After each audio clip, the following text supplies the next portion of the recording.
Lynn, ready to go?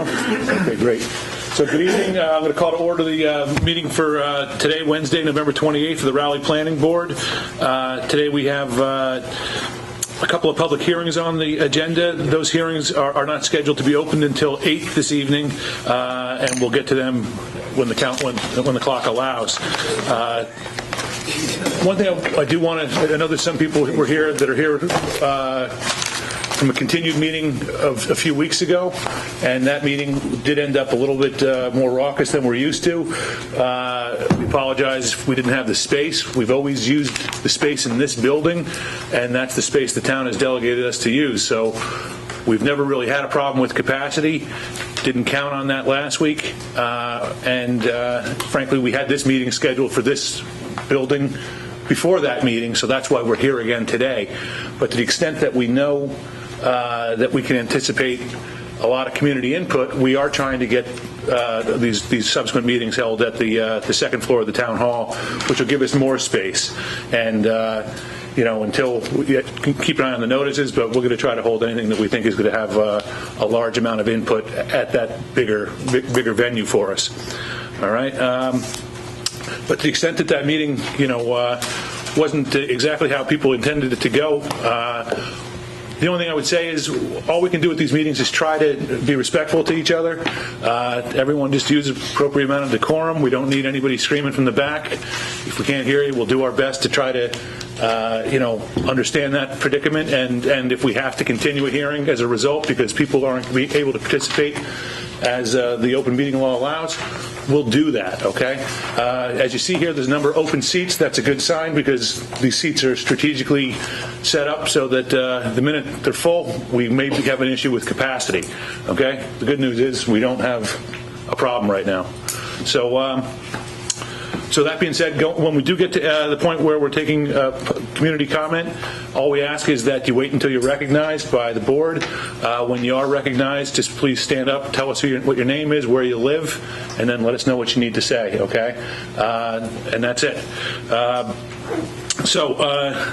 The first item that we do have on the agenda at this point is what we call an approval not required plan, which is a plan submitted that the applicant is telling us, as far as they know, they don't need our input. They can build as a matter of right, so we're going to take a look to make sure that's in fact the case. Who do we have? What's the first item? The first item is the 699 Haverhill Street Herrick Realty Trust, which actually have laid out here right in front of you.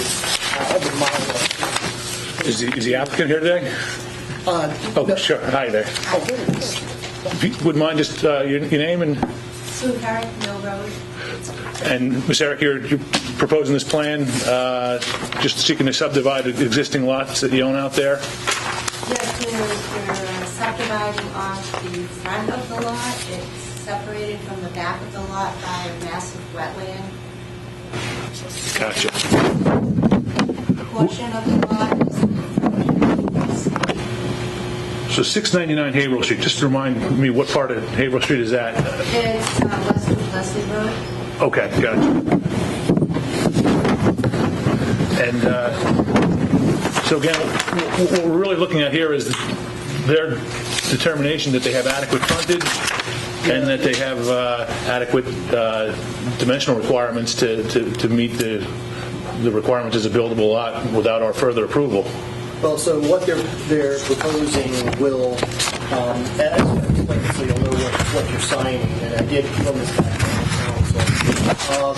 what they're proposing is a parcel that would be created in the front. It would have sufficient. There's not enough room for two parcels to have frontage, but they can get one, and then it'll be within. It'll meet the 60,000 square foot requirement for outlying district lots. And but the one thing is that this lot will be created. It'll actually cut off frontage for the residual portion of the. So we're creating a landlocked parcel. Yeah, just you need to know that the residual part will be landlocked. But they are noting on there that, on that landlocked parcel that it is not for building purposes. Sure. So. And it sounds like that's everything, you've known that all along. Got a swamp back there. Okay. I did run it by the town council because it's a large piece of land, and just to make sure, we were in, in the right in recommending endorsement. He agreed that it was valid for endorsement. All right. Are there any abutters to this parcel that have any questions or concerns they want to raise? I just want to know, is it closer to Daniels or Dodge Road? It's in the middle. It's in the middle. Okay. It's on the right side of the road. Yeah. You know that house they just Between built? Leslie and If I was just going to say, It's is right it next to just that. right after Yeah. the house that was just built on the Right on the northern side? corner. Huh? It's right on the corner. Right on the corner of, The new house was built right on the corner. And Right. Our property is right as you pass Okay. by. You want to see where it is on the locust plan here, Joe? no, I have an idea of what she says. I just was curious as to where it was.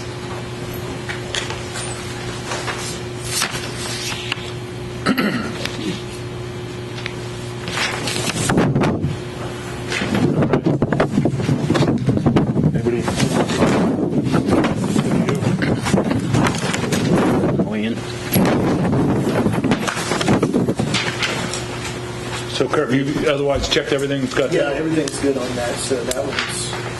All right. So, I have the Mylar over here. Maybe we could, if you want to sign it at the end of the meeting. Sure. we'll put them over there. I can bring it over if you like. I think we just take a vote to. I'll make a motion that we approve the A&R not required for 699 Havel Street. A second. All in favor of approving the A&R plan submitted by the Herricks? Aye. Aye. So that's unanimous favor. So we can endorse this. We'll sign it before the end of the meeting today. I'll just pick it up tomorrow. That's what we, if you wouldn't mind, that would just. No problem. Okay, good. Thank you. Thank you very much. Thank you.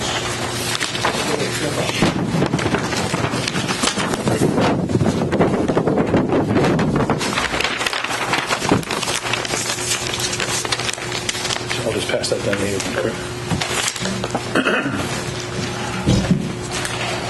All right, so the next item is a similar request. It's an approval not required plan for 50 Newberry Road, which is the Harts Way open space residential development, and it's to create an OSRD open space parcel for future conveyance to the town. So this is similarly a request for us to basically say they don't need further subdivision control approval to create this new lot. And this is a lot that was contemplated and more or less mandated by the existing order for development on this lot, that where we made an arrangement with the developer that provided they could build this property to the in compliant with the order, and in exchange or in consideration, partial consideration, they would grant to the town a considerable parcel of open space. And this request is just to for us to approve that parcel that's being created so that the town can in fact take title to it. Okay, so we're just approving the subdivision of this lot from the existing land owned by the applicant. And as a result, Kirk, what's the size of the parcel that's going to be? Parcels are proposed open space. D is 438,852 square feet. 138,000, so 10 acres. Yeah. 10 acres, yeah. Doesn't have acreage, just has- Yeah, sure. No, just so now this is really something it's really just pro forma at this point, because we've approved the open space residential development. They built it. At this point, we're allowing the subdivision of the lot so we can have a parcel to take title to. But this is going to be open space for the town once accepted, and it's a pretty nice amenity. And it connects to other. And it connects to other open space that's maintained by the Open Space Committee and the Conservation Committee. Title is going to be held by the town proper, or not by the Conservation Commission, but Yes, Mr. Chairman. Oh, it'll be held by the Conservation Commission. Yes. Okay, gotcha. Property is to be conveyed per your special permit conditions, as well as the conditions on the order of conditions that was issued by the commission. I see. Okay, great. Currently is like conservation agent for the town. Thank you. All right. So, anybody from the community here that has any questions about this application? Everyone pretty much, I make a motion to accept the A&R plan for 50 Newbury Street to create the open space parcel. Recuse myself, I can't. oh, that's very good. I'll second. Go ahead. Second. Second? Okay, so we've got a second. So I'm just going to take a vote of the board to approve the approval not required plan as submitted. All in favor? Aye. Aye. So we've got that approved as well. Now, I note on the agenda, and I know that we've had some conversations about this, there's a question about the relocation of the public access parking space. So, Yeah, and that's where I wanted to maybe get the board's input, also bring Larry into it. So I can show you here. I think right now the parking spaces are located on this side. They want to relocate those to this other side. I mean, we don't have to. I think what I really wanted to find from the board is if, and maybe to come to consensus with Larry about whether or not we're going to have a public hearing for it. Minor modification or... I think that's a minor modification. A minor modification, or do you? Certainly. I'm sorry, I need to provide you with some input because Sure. this was actually initiated by my field inspection of the site. Okay. Actually, there were two components of this that precipitated this particular revised configuration. The first one was that the proposed boundary of the open space parcel went through approximately a quarter of the propane tank that was existing on site and owned by the previous owner, Mr. Hart. And so we considered that adjustment of the boundary would make sense because the town did not want to incur the liability nor force the property owner, Mr. Hart, into the expense of relocating his propane tank that served as a fuel source for his residence. Number two, upon inspection, during the process of marking the area to be cut, i.e. the limit of work or the limit of cutting, and also the fact that we require that trees not to be cut be marked, we discovered that the topography was going to result in a substantial amount of cutting into the slope terrain, and therefore that would also necessitate the further removal of more trees being cut in the open space parcel. Now that's contrary to what our purpose is of the open space parcel, which is to preserve the existing forest and the woods that is there. So in discussions with the applicant and their engineer, we convinced them that if they could relocate the parking spaces, that would result in less cutting of the terrain, that would also result in less cutting of the existing woods that was there. And so that kind of precipitated this relocating of the parking spaces so that we wouldn't have to grade the site and lose more trees off of the open space parcel. So we're hoping that your board would be supportive of our efforts on the ground to try and preserve a little bit more of the existing woods on that open space parcel, and also not necessitate so much grading and cutting just in order to establish those parking spaces for the trail. The parking spaces will still be there, the trail will still be there, and the maintenance of the trail on the private ownership is going to be the obligation and the responsibility of that homeowners association now and henceforth per our order of conditions that we issue. Doesn't that bring the two parking spaces or whatever it was closer to the path? Yeah, a little bit. But like I said, the more important aspect is that it results in less tree cutting and less grading and disruption to the landscape. Seems like common sense. And not creating any more impervious surface. We're not paving something that otherwise wasn't right. It seems like... I think we should treat it as a minor. And I think we're not making that determination necessarily tonight, are we? I was hoping to decide whether or not this needed a public hearing or okay. do it as a... So we can make the determination today whether it is or it isn't. And Yeah, if it's not, if it isn't, then we'll still have the applicant come back in with a revised. Okay. Yeah, we can have them do that on the 12th, maybe, if they can. Larry, do you have any? I have no comments. I'll defer to Brent. I think he explained it in a very clear fashion. There were 2 parking spaces for the open space. There still remains to be 2. They relocated it from basically the southwest side to the northwest side, and as long as they can get it done, and if it's going to get done with less grading, then that's fine, and access from those parking spaces, a trail can be accommodated. And I think that can be handled as a minor modification. Good. If it's open, you're pretty good. Make a motion that we treat it as a minor modification. Second. Okay. All in favor of treating this? That was John. John. Okay. You get the next one, Mark. So we're taking a vote to see if the board would approve treating the relocation of the proposed open space, public access parking spaces as a minor modification. All in favor? Aye. Aye. So I think we're unanimous on that. Good.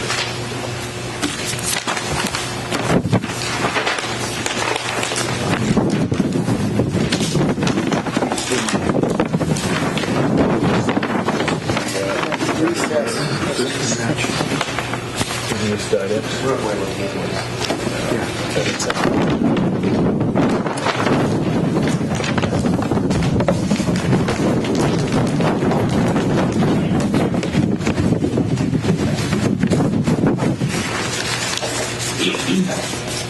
No, I think this is for Oh, this is the open.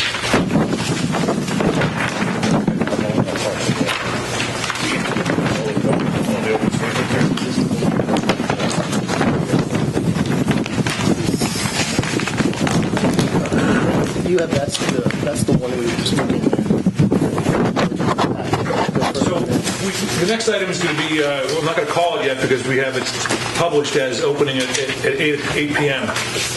It's a public hearing on a potential amendment to the zoning bylaw that we're considering. And while I can't discuss the content of it, I can certainly discuss the process, I think, before the meeting starts. And just so, put it in some context for that reason,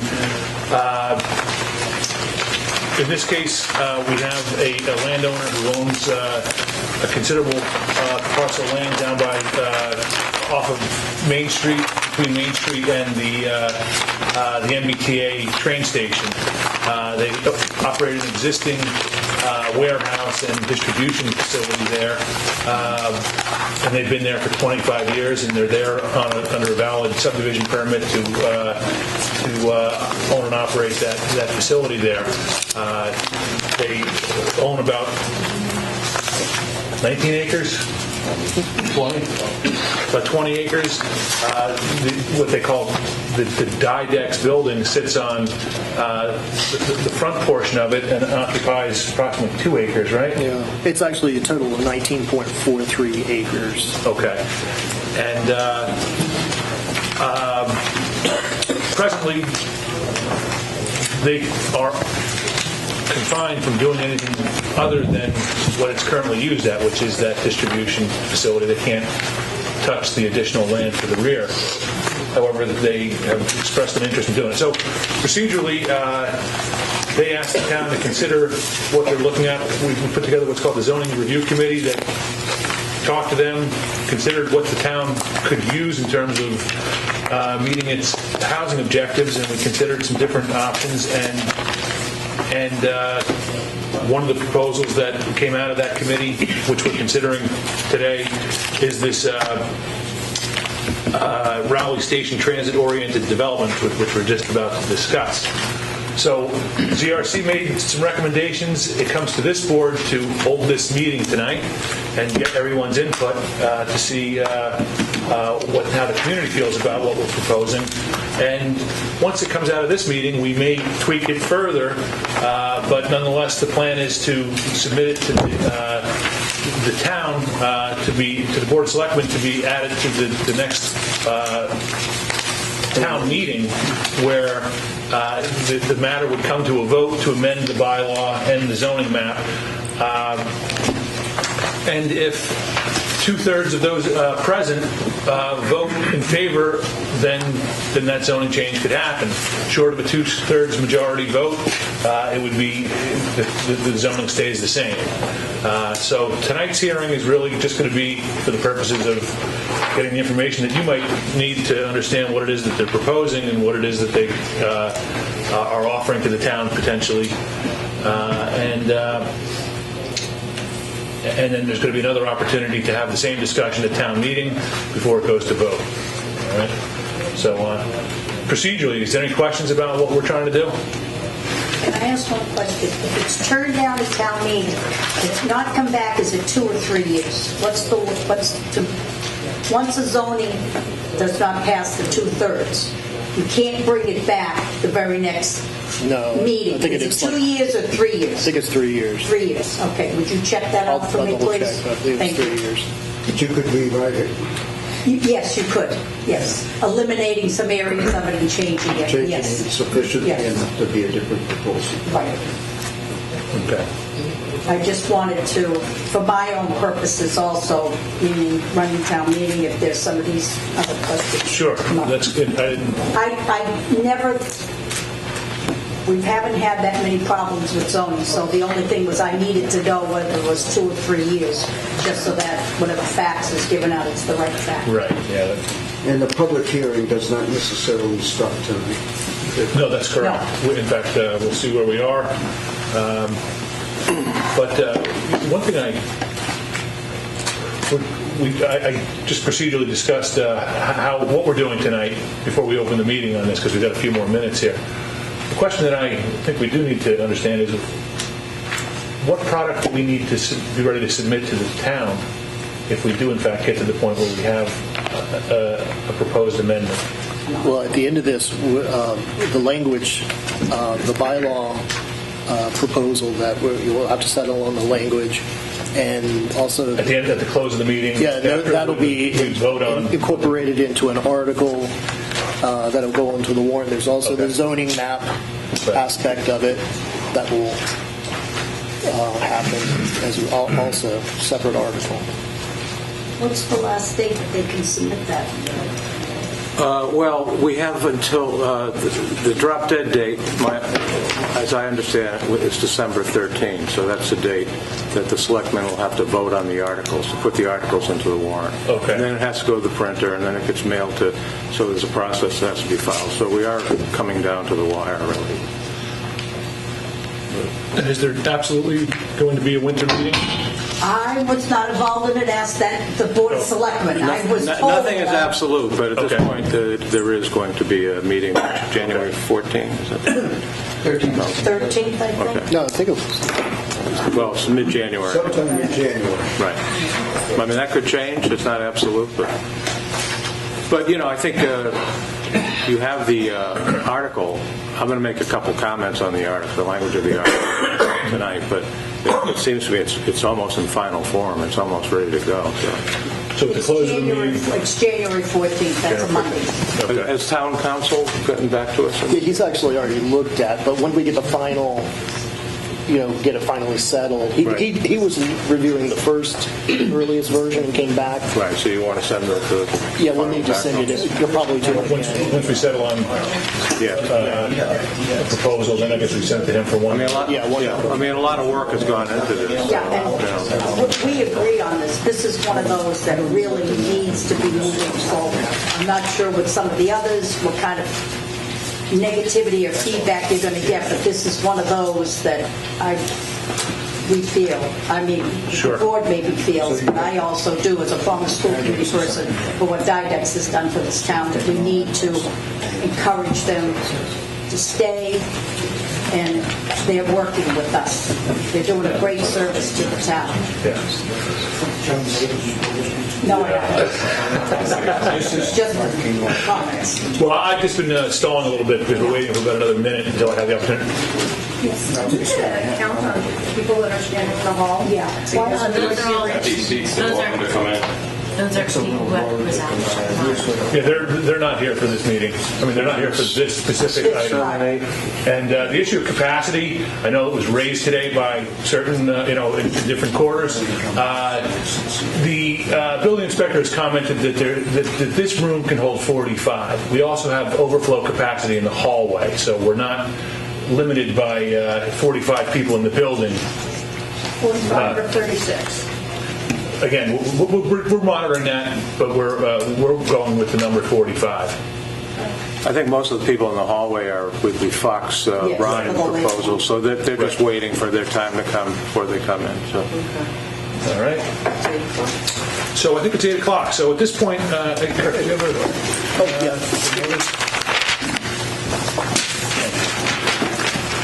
So I'm going to open the hearing for potential town meeting warrant article that would amend the zoning bylaw to add new provisions for the new Raleigh Station transit-oriented development overlay. And I'm going to read a public notice that's required by the general laws. Pursuant to Mass General Law, Chapter 40A, Section 5, the Raleigh Planning Board will hold a public hearing on Wednesday, November 28th at 8 p.m. in the Town Hall Annex Building located at 39 Central Street, Raleigh, in regards to consideration of a prospective zoning amendment article that would amend the Raleigh Protective Zoning Bylaw and the zoning district map of the town of Raleigh, the map, as follows. Amend the Raleigh Protective Zoning Bylaw by adding new zoning bylaw section that outlines the provisions and review approval criteria pertaining to the development of a new Raleigh Station transit-oriented development overlay district, and amend the zoning district map of the town of Raleigh, the map, to create the new Raleigh Station transit-oriented development overlay district over an area consisting of approximately 19.43 acres that incorporates the following properties. 395 Main Street, which is map 27, lot 2A and B, owned by Didex Inc. 393 Main Street, map 27, lot 53, 1 and 2, 397 Main Street, map 27 and lot 52, and 401 Main Street, map 27, lot 51. The text of the proposed amendment to the Raleigh Protective Zoning Bylaw, maps associated with the proposed amendment to the Raleigh Zoning District map, and any supplemental documents may be inspected at the Planning Board office at the above cited address during regular business hours. Any persons interested or wishing to be heard on the zoning proposal should appear at the public hearing at the time and place so designated. So, the meeting is now open. The first thing I want to do is I'm going to ask the town planner to just give us a summary of what this project's all about and why it is that we're considering this at this point. Okay. It's going to be called the Raleigh Station Transit Oriented Development Overlay District, the RSTOD Overlay District. The zoning article accompanying a map amendment will establish a new section 4.15, and this is the reason for this is the town finds that transit-oriented design development benefits the general health and the welfare of the inhabitants of the town, will help fulfill existing housing, transportation, and employment needs. It will help the town to meet the goals of the recently approved housing production plan, some of the goals of the housing production plan, which can provide some inoculation from 40B proposals. It also encourage transit-oriented development and to foster a range of housing opportunities along with municipal uses. It's attempting to promote compact design, to preserve open space, and intended to offer a variety of transportation options by including pedestrian connection to the existing MBTA station. The project area is approximately a total of 19.43 acres that will be superimposed over the underlying zoning district, which is outlying OD zoning district. The allowed uses in the underlying district will continue, in that underlying outlying district will continue to be allowed in the RSTOD overlay district in accordance with the existing zoning bylaw, section 4.4. Within the overlay district, the regulations for use, dimensions, and all other provisions of the zoning bylaw governing the underlying zoning district shall remain in full force. The uses in general, the uses that would be proposed to be under the RSTOD overlay district would be residential, multifamily. This includes townhouse dwellings with no more than 4 units per building, but there will also be allowance for single-family units. Parking would be allowed to include surface and garage parking, open space and recreational uses, and then also municipal buildings and uses. And we'll elaborate on that here in a little bit later.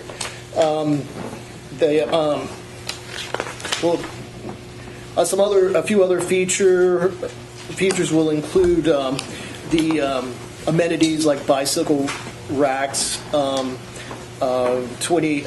to 24 foot pavement width for two-way, 12-foot width for one-way road pavement. The minimum open space requirement at this point, we're looking at no less than 15% of the total project area. And keep in mind, these details, these elements are what we'll be discussing tonight. So we want to get input from the citizens to find out if there any potential changes that you would like to see, things that the board can discuss and vote on tonight and move forward to the town meeting.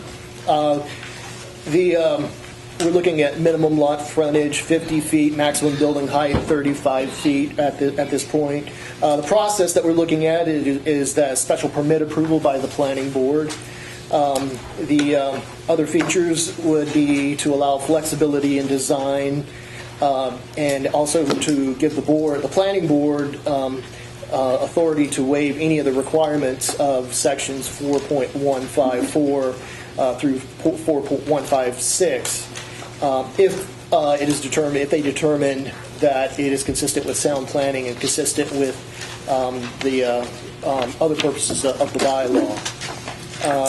So that pretty much covers, I think, a general summary of what's in there. You guys, in those packets that I put out there, you actually have the language of the bylaw. You can also see the project area that's involved, and so we can all take a look at the details. Where's the zoning map that we are looking to amend?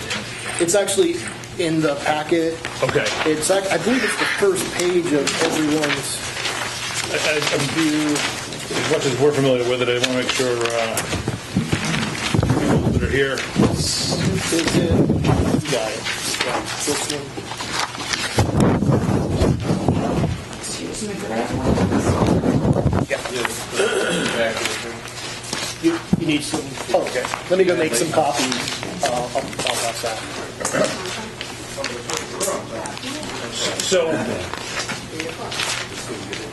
So there's as much as there's an initiative here to change the potential uses in this district by creating an overlay over what's otherwise outlying district to allow a slightly higher density housing usage.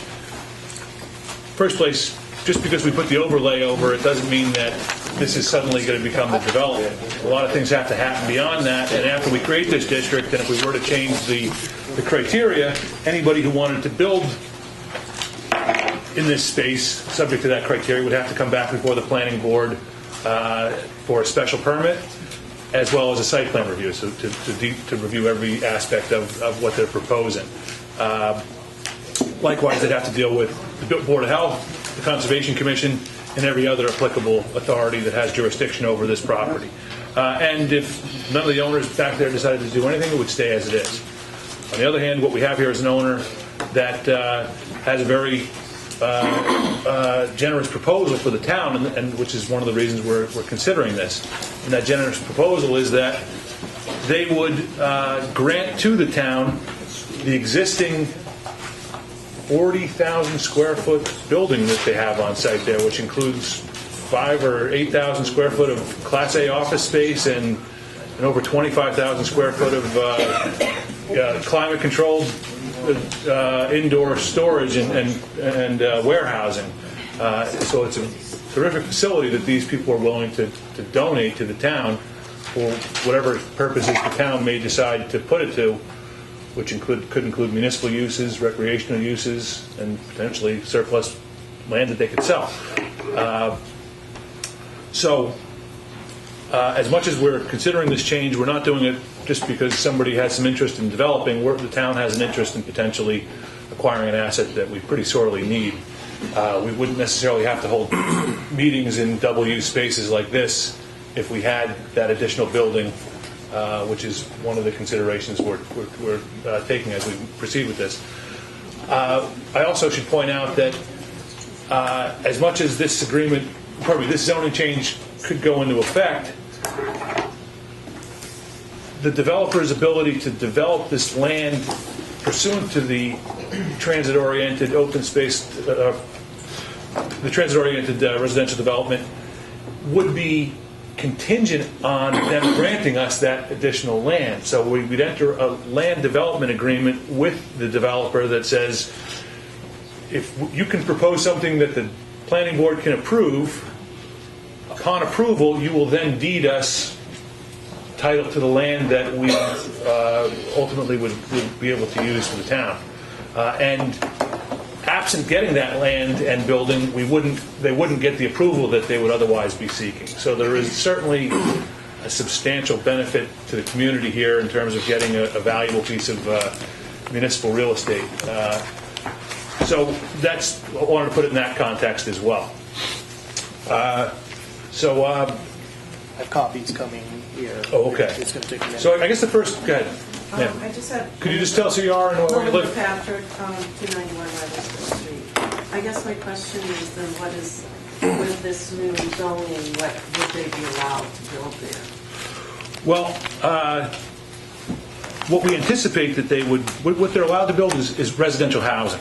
Oh. Okay, residential, multifamily, and single-family housing, up to 4 units in one building in a townhouse fashion, and that's pretty much what we'd expect that they would be putting there. They wouldn't have the option to use light industrial uses, other industrial uses. It's really just limited to that, and municipal uses, because we need to create a zone where the town can operate. So we're doing that as well. All right. Any use that is proposed comes before the planning board for review and approval, much like we do for an OSIP. So we've had some pretty good rock plates. The golf course, etc.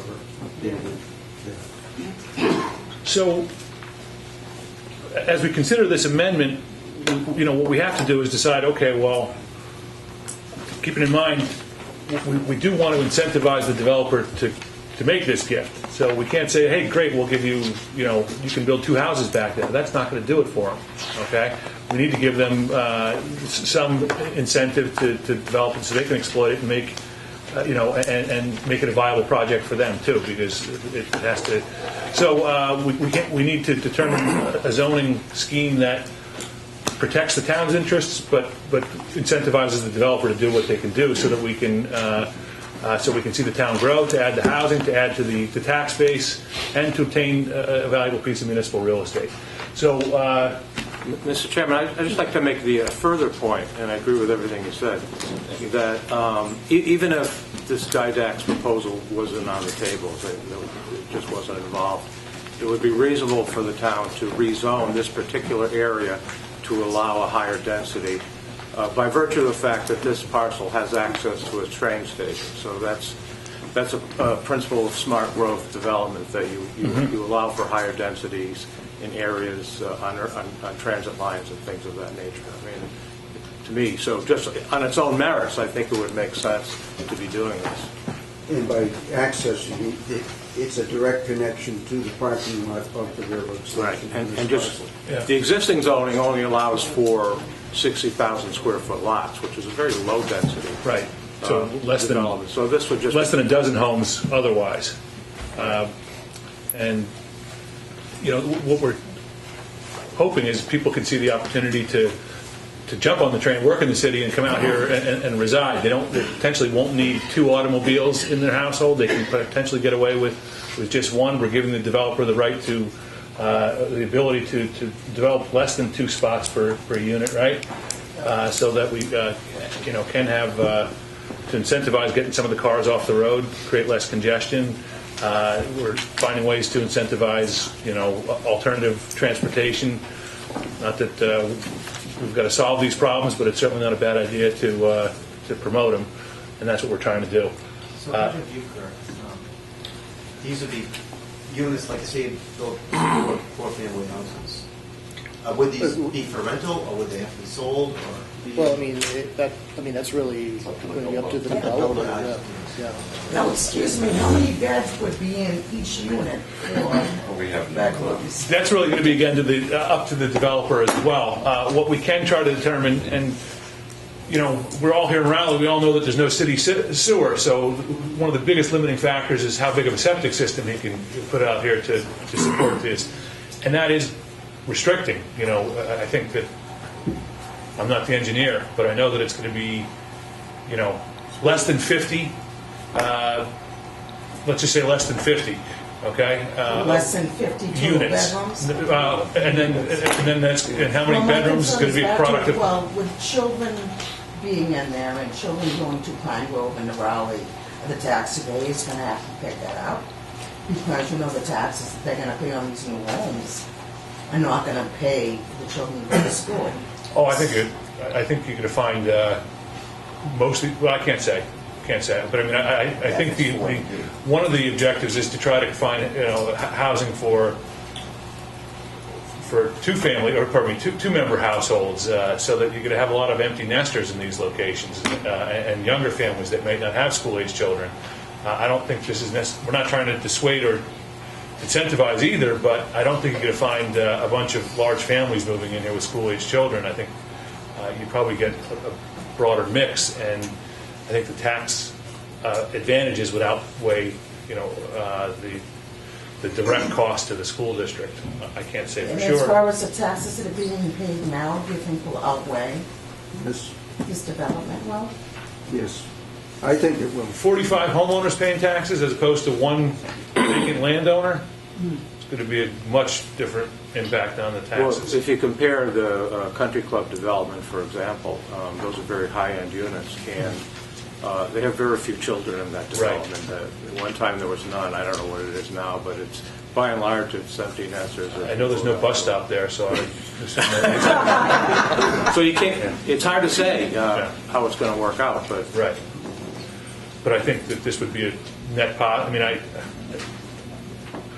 would hope it would be a net positive for the town in terms of tax basis. and you're taking a lot of open space away from Barney and Raleigh. You're going to turn it into Route 1. I live at 397 Main Street. It doesn't change Main Street at all, other than the entry, and it's similar to the entry. No, where would the entry be? Where it Main is Street, now? where Didak's entry is now. It is. Okay. But what I would be looking for in the review process that the planning board goes through would be a diversity of units to fit a number of different family households. And that would also give you the diversity in not having the same building repeated umpteen million times, so that it can have a village-type quality to it. And all you're doing is taking and compacting where the people live. Maybe they have a town common, who knows. But the review process is going to be the key to this whole proposal here. And the review process has worked pretty good in a number of things that have come before the board since I've been planning. No vinyl. That's what I'm known for. You're no vinyl guy. So, sir, if you don't name. Brett Twombly, 29 Deerfield. I was just curious on how we got here. To my understanding, Didak's wanted to expand on the building over the last 10 years. Why weren't they granted that? Be a lot. Well, that wouldn't have come to this board, and I don't necessarily know that they did go to the ZBA. We have the representative here, but I think that they determined that they've just outgrown their space. I'm not sure that they wanted to expand in place they do still want to stay in town, which is also, I mean, more reason we want to work with them. We've got a commercial developer that wants to give us a building and then create another high-end building that will add to our tax base right here in town. They're, a pretty important corporate citizen at this point, and not that we need to bend over backwards for them, but I do think we want to make ourselves hospitable to it. As a point of a thought, is if anybody has taken the train into Boston, especially the one at the Beverly Station, if you were to get off of there, anybody that goes that way, we go that way to Family in Salem and Marblehead, a lot of the businesses are being sold off of, I'm not sure if it's Cabot Street. I don't think it's Rantoul. Okay, I wasn't sure which one it is. I just know I drive it. Yeah. And the old Toby Ford is gone, and there's condos with garages, similar to maybe not what we're looking at happening on the Didex property.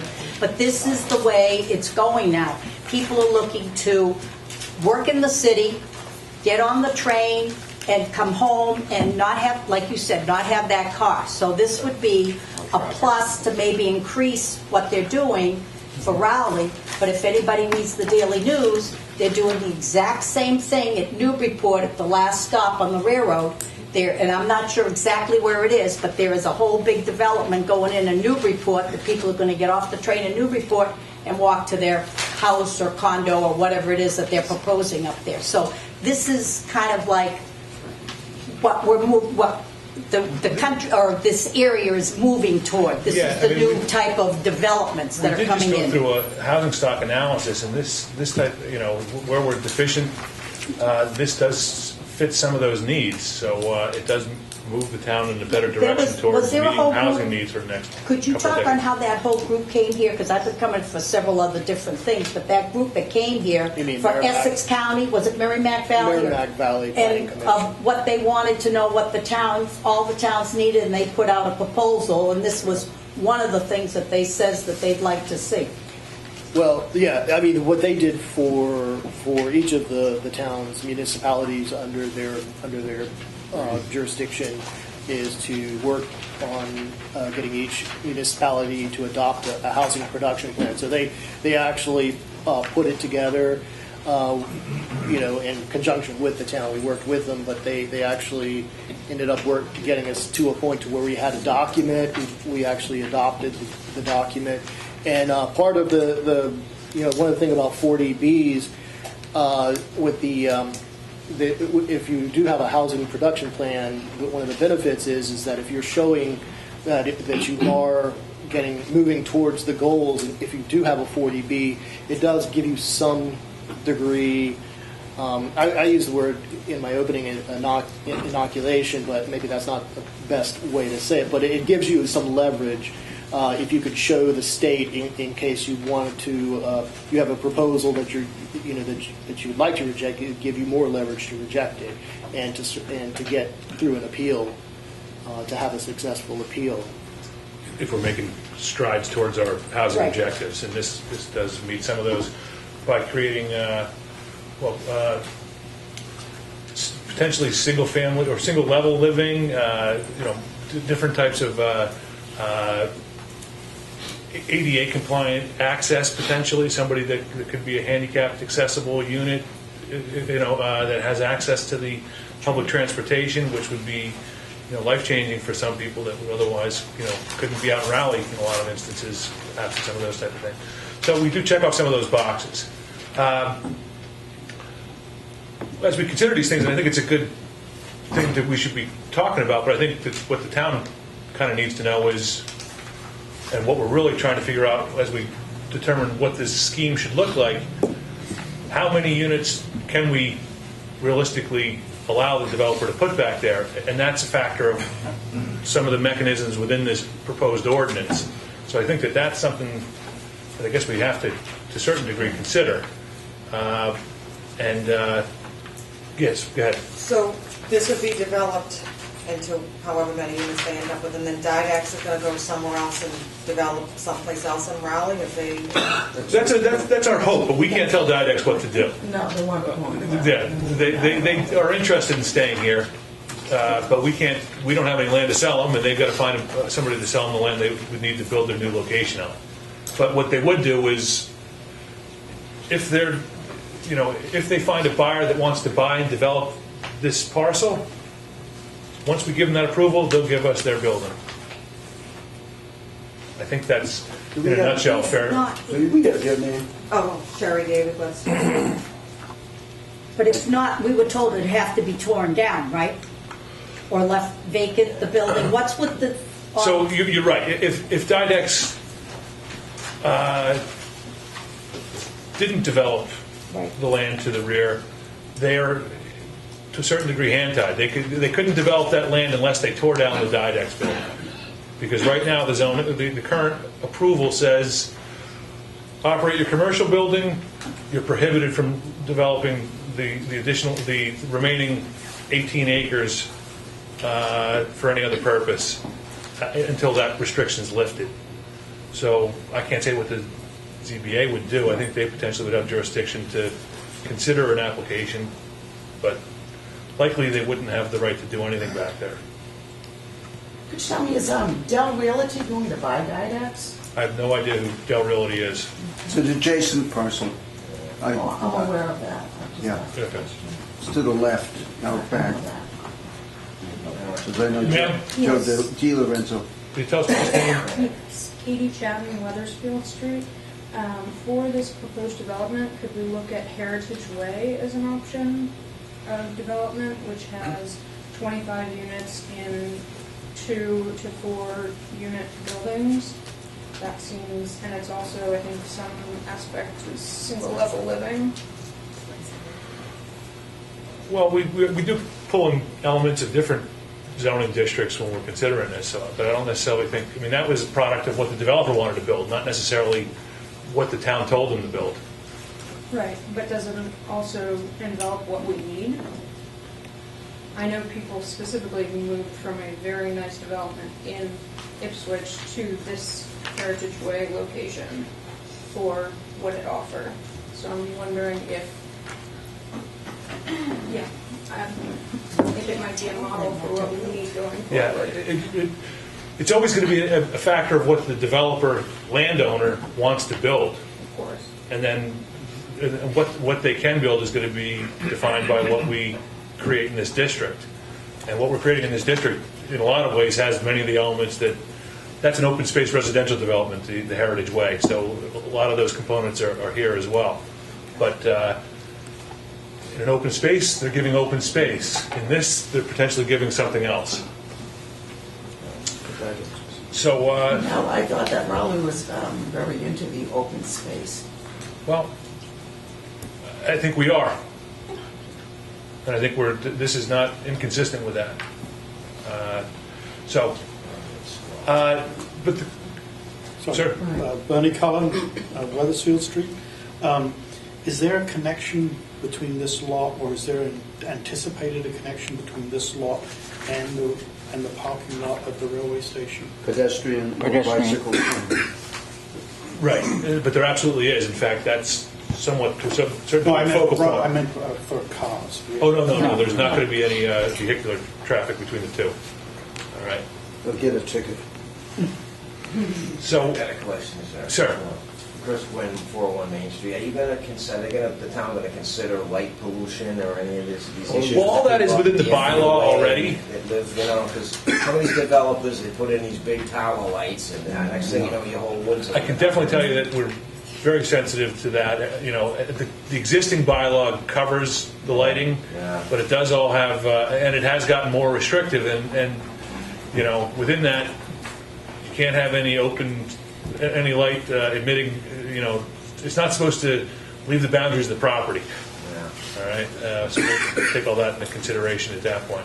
Now, how is the traffic going to be on the main entrance? I live at 397 Main compared to as it is now. And signs and... Well, I don't know.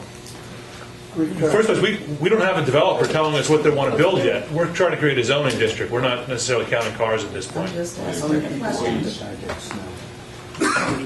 Okay, so the question we kind of put out there, sir, Go ahead.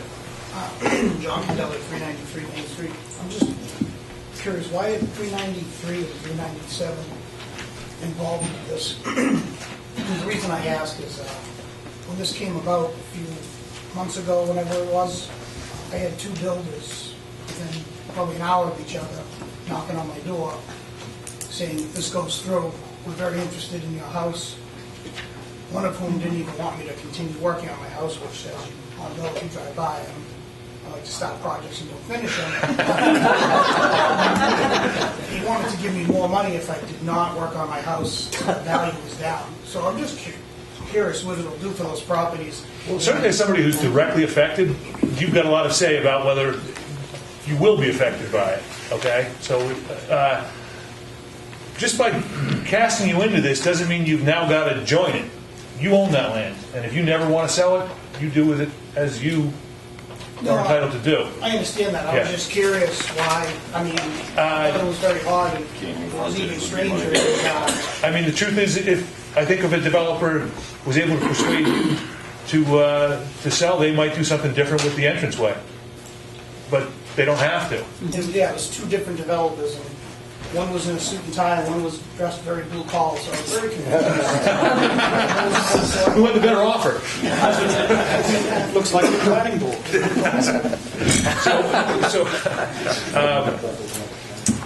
So you know, if you're adamantly opposed to having your lot in this, now's a good time to let us know. So that's, I mean, and I think that's one quick element we should talk about is the map itself, what they're proposing. Didex obviously wants in. Sarah, you're affected by it, and I'm not sure if I've got any indication which way you want to go on that. Do you feel strongly that you want to be in or out, or? I don't know. I haven't done enough research on it. I mean, again, just by being in doesn't mean you're changed anything about how you use your property or how it's taxed or any other aspect of it. So does anybody have any comments about the map itself that they're proposing? Sir? Brian DePersia, 500 Weathersfield Street. The MBTA parcel in the back, there were some discussions in the ZRC meetings about that. You know, current ownership is MBTA. Is there any change expected from that? Not at all. The only reason they're in the district is so that we can connect that path. Okay? They're not going to sell us land, and we're not going to develop their land, and dealing with the state would be... Yeah, there's discussion about that.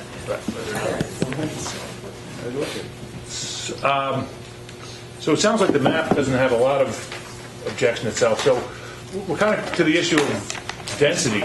Yeah, I'd like to address that. Yes. So, if you don't mind, Cliff, Yeah, no problem. Sorry, John, 383 Main Street.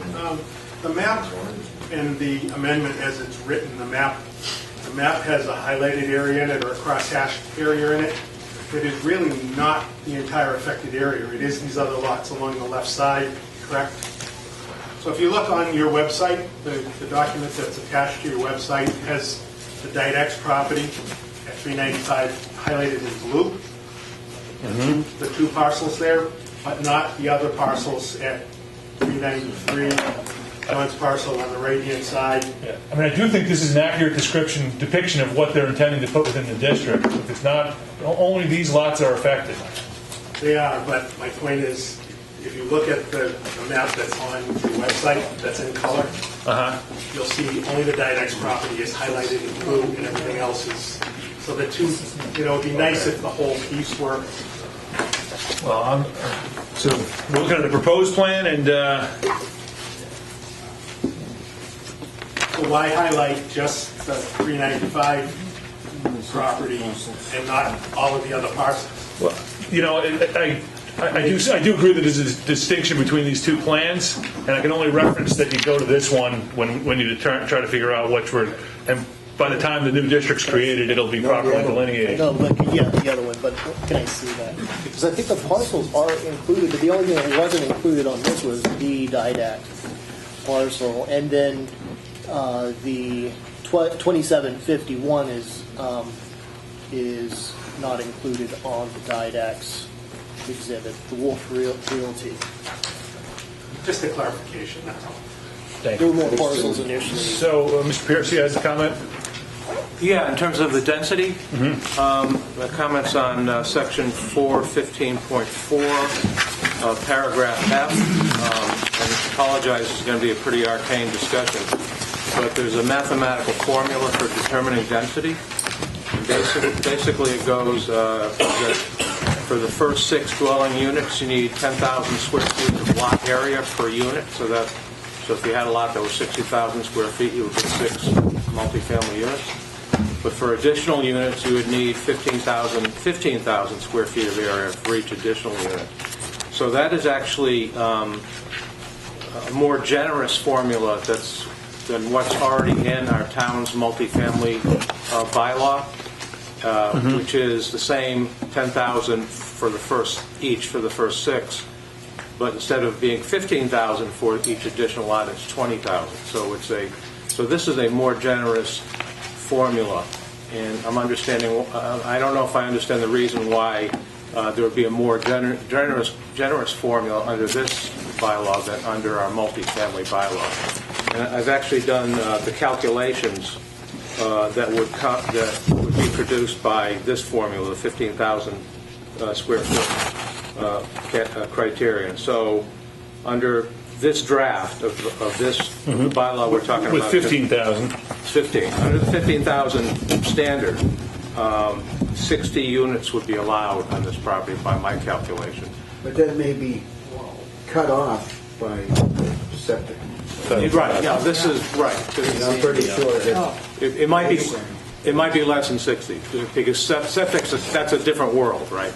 I'm just talking about. And so under the more generous criteria, you're coming up with close to 60. Under the 20,000 square foot per lot standard, I came up with 47. Now you're also supposed to exclude wetlands from the calculation. Right. I don't have that figure. It doesn't seem like there's a lot of wetlands on this property, as far as I can tell. So basically, under what we're proposing now, 60 units hypothetically would be allowed, and that's subject to Title V. Whereas under our multifamily bylaw, 47 units would be allowed. So, and a perfect example of the multifamily development would be the Village Green.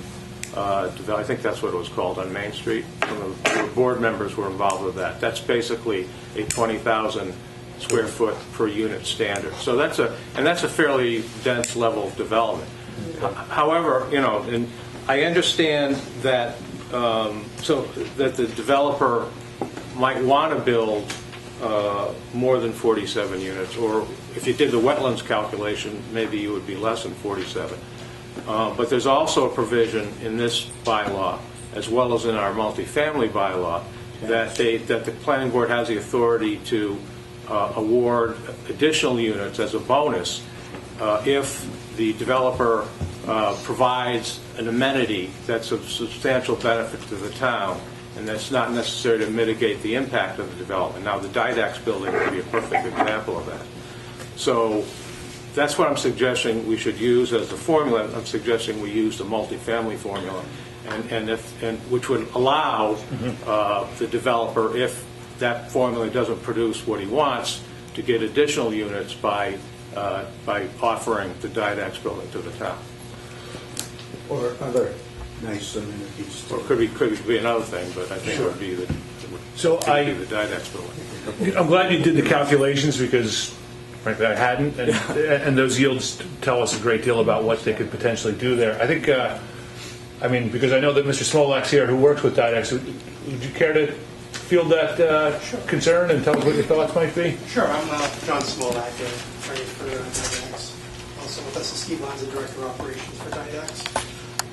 Just to address that comment, the limiting factor for density in this property is really the Title V septic system. And so the number that we came up with, including factoring in wetlands, was somewhere in the 40s. And so if you're building something that's not a senior housing project, and you have sort of an average of 2 bedrooms or maybe some 3s, but mostly 2s, you're not going to be able to get to a design flow that would allow you to have much more than the mid-40s, if any more than the mid-40s.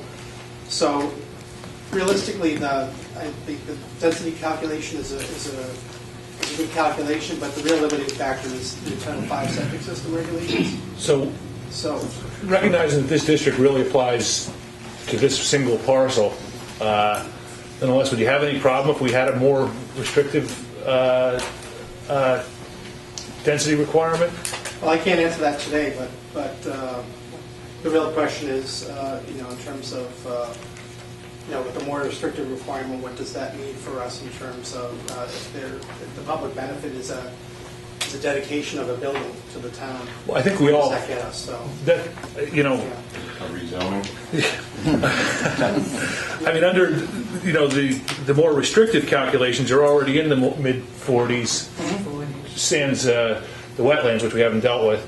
But you also have the discretion of the board to come up with bonuses based on some of those incentives, which don't have to be, otherwise may not be on the table. So I'm thinking that you're going to get your number either way. Right. And yet I think the town may be better served by keeping it consistent for the multi-family district. It's 20,000, still plenty of room. Excuse me. So there's going to be 40 more buildings on back? I'm at 397 Main, so you're going to have 40 more cars coming in, and you're going to put a stoplight on one end? We don't know yet. We're talking about a zoning change, but we don't know what the developer's intending to build just yet. It wouldn't require a stoplight, though. I mean, that's clear from other developments that we've done. You'd need a lot more traffic than that to justify a stoplight. I think you're probably Between right. beach traffic and Toledo Farm and... Is the in and out going to be the same driveway? Yes, it is. driveway? That's the problem. Yeah. You're Yes. going to have to widen it at all? What's the neighbors sell? I think there's a 50-foot right-of-way down there currently, so probably not. And the other thing is, not that we're dealing with this specific issue right now, but it's transportation-oriented development. We want people going to the trains, okay? Not necessarily coming out the other way. And I do think, you'll find that some percentage of these people do take advantage of that and it will be the incentive for them being there in the first place. And yes, they will have friends coming and say, park in my parking. And so at this point, though, take the train for free. You know what? We do need to let everyone talk, and we can't let anyone dominate. So, unless you got something, Unimportant. new to add at this point, we're going to keep moving on this. Okay. Cheese and butter, though. Thank you. Okay. So there are some other issues that we need to consider, and as we go through this, there is a concern about whether the municipality would be exempt from site plan review in this new district. And the proposal as initially drawn would say that the town wouldn't necessarily have to go through site plan review for the municipal use. I'm not sure where the board stands on that. I don't think it actually says that, but... I think they should go through review. I think so. I agree. Well, so let's deal with it. Let's see what it actually says. I don't think it says that No. either way whether the town has to go through site plan review, but there's a provision in here that might suggest that it does. Actually, which is one of the things I wanted to comment on. Good. So that's why I'm raising it. So let's just understand. Yeah. So it's section 415.6, paragraph E, and it says, with respect to any municipal use, the project layout shall be planned, designed, and sited to minimize scale-related impacts on neighboring property. And I think that would be fine if the town acquired the Didax building and then decided to expand it. I mean, I don't think we'd be opposed to the town going before the planning board and getting permission for that expansion. But this could be construed to mean that the existing building has to be approved by the planning board, or it would put into doubt the question of whether the town could use the existing building. So I would say you could have a provision like this, but we should make it clear that essentially the Didax building as it is today is grandfathered. So you could say that, you could make that change simply by saying that the building that existed on the date of the bylaw shall be considered to have met this requirement. That's the kind of provision you could put in there. Just so changes in future work. Yeah, so the town could move into that building as it is and use it as it is. But That would be okay, but if we wanted to do substantially expand it, maybe, Would the change from its current commercial use to municipal use require a special permit for the change? Well, no, I don't think so, because municipal John? municipal uses are allowed throughout the town as a matter of right, so. Right, just an additional comment. I Sure. think that if you can have residences that are there, you want to make sure that area is compatible, the municipal area is compatible with the residential use in terms of screening and landscaping.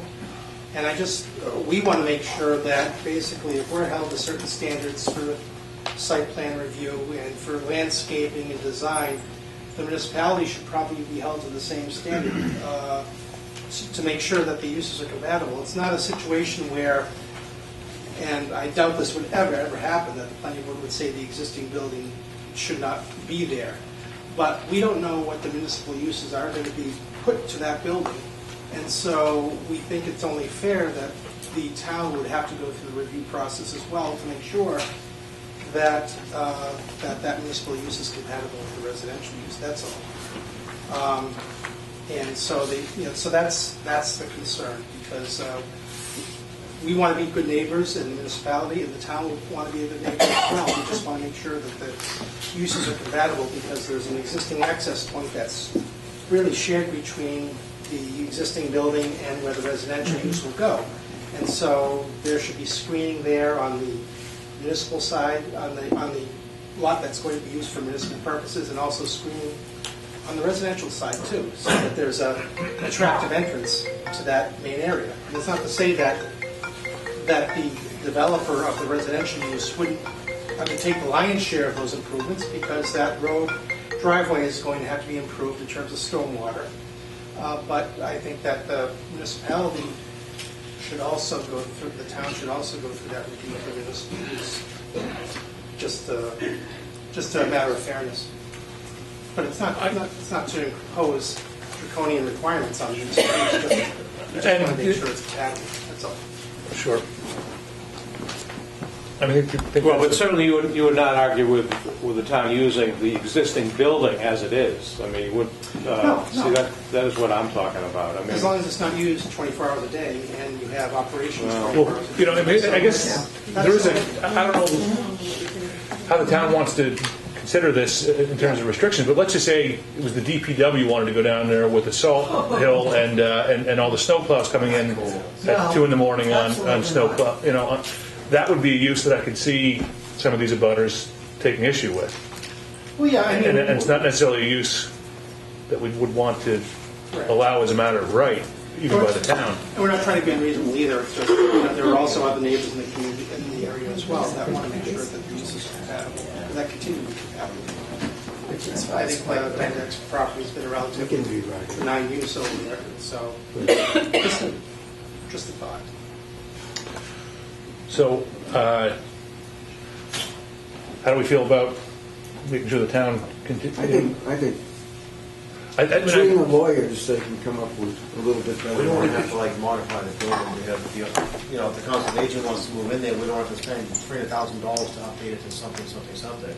I mean, I think if we right. say It seems to me the existing building should be grandfathered. Yeah, just what it is without having to. Without question, that should be grandfathered. the building grandfathered.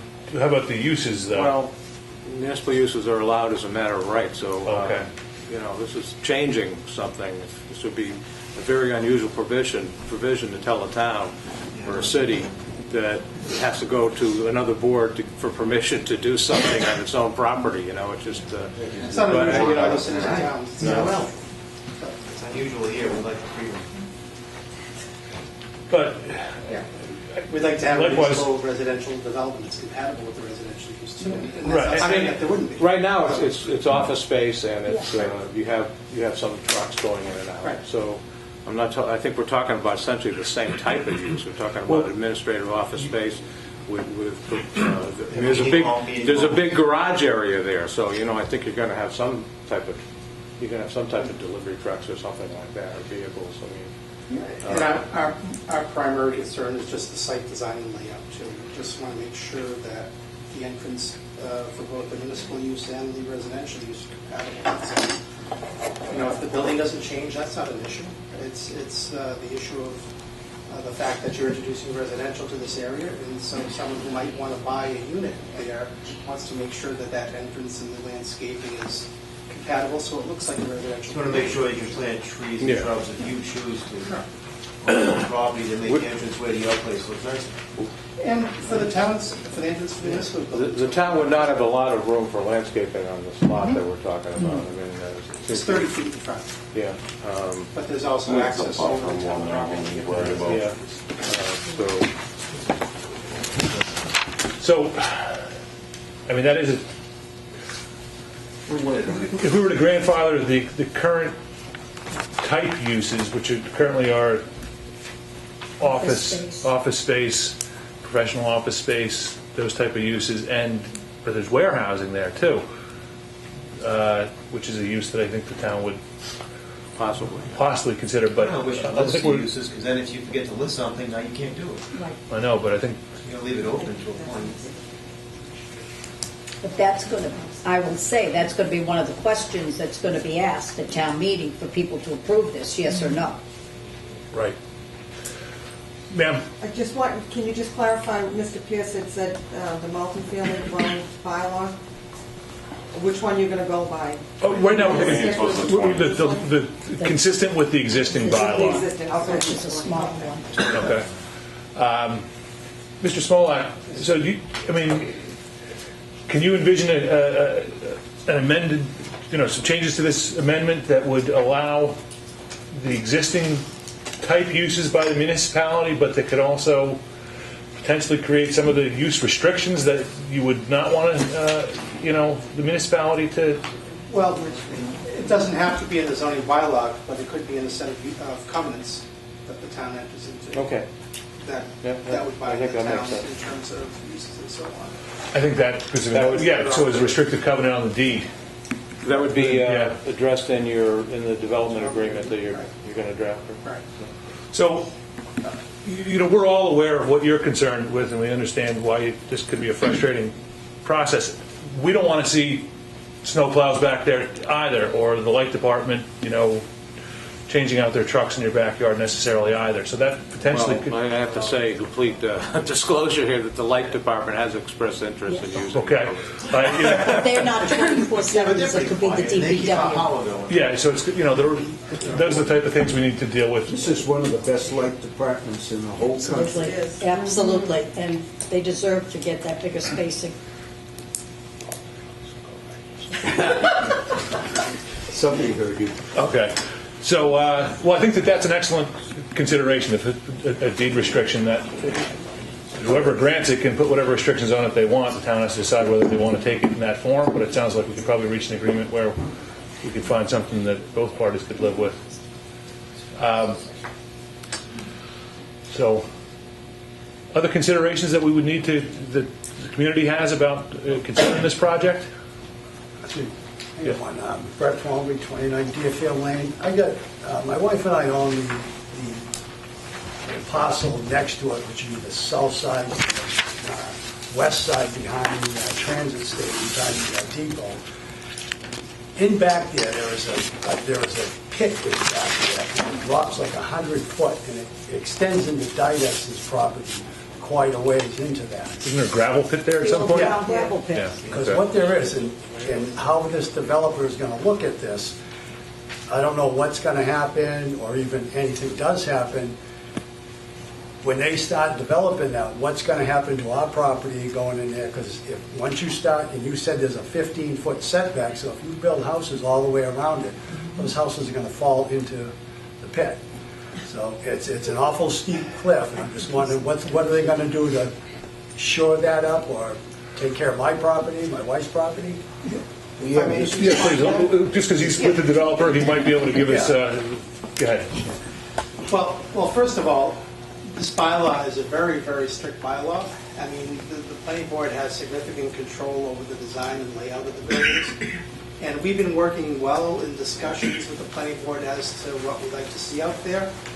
And so anything that's being proposed is going to be peer reviewed by the town's peer review engineers and the board's peer review engineer to ensure that all comments regarding the site design and layout, as well as the abutters, are addressed.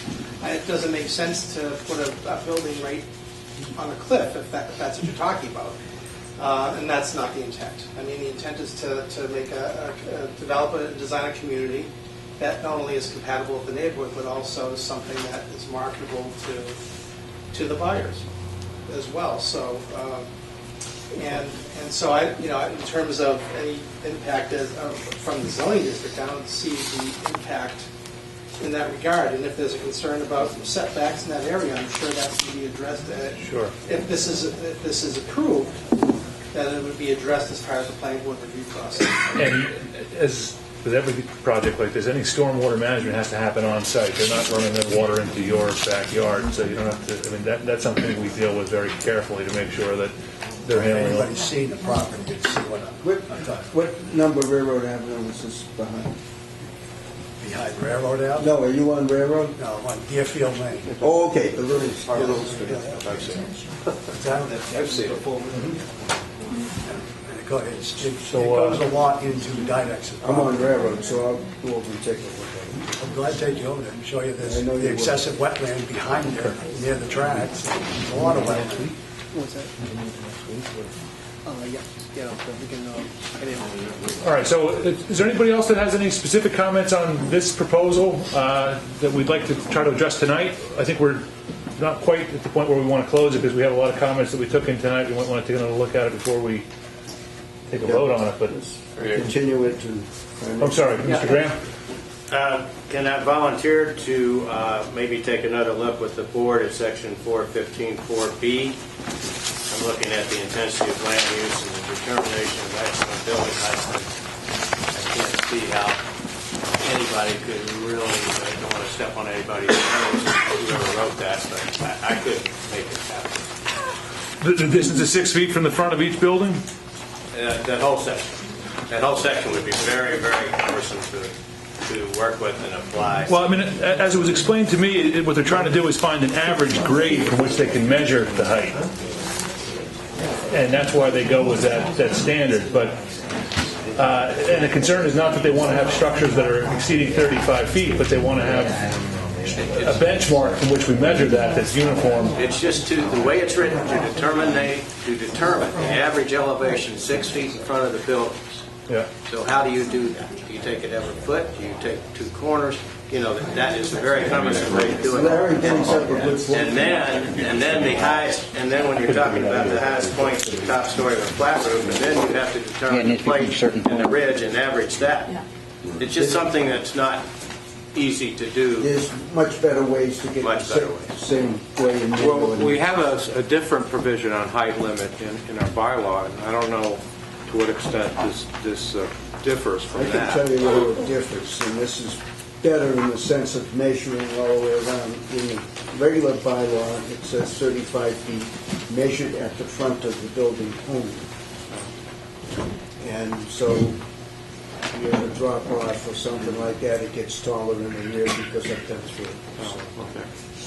But like Larry is talking about, there's a simpler, better way to write Yeah, I the think it can intent be of cleaned this, up. because it's in many ordinances.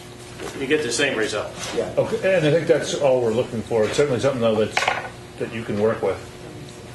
So, John, you don't see an issue with finding another metric for determining that? We just want to make sure this is clear.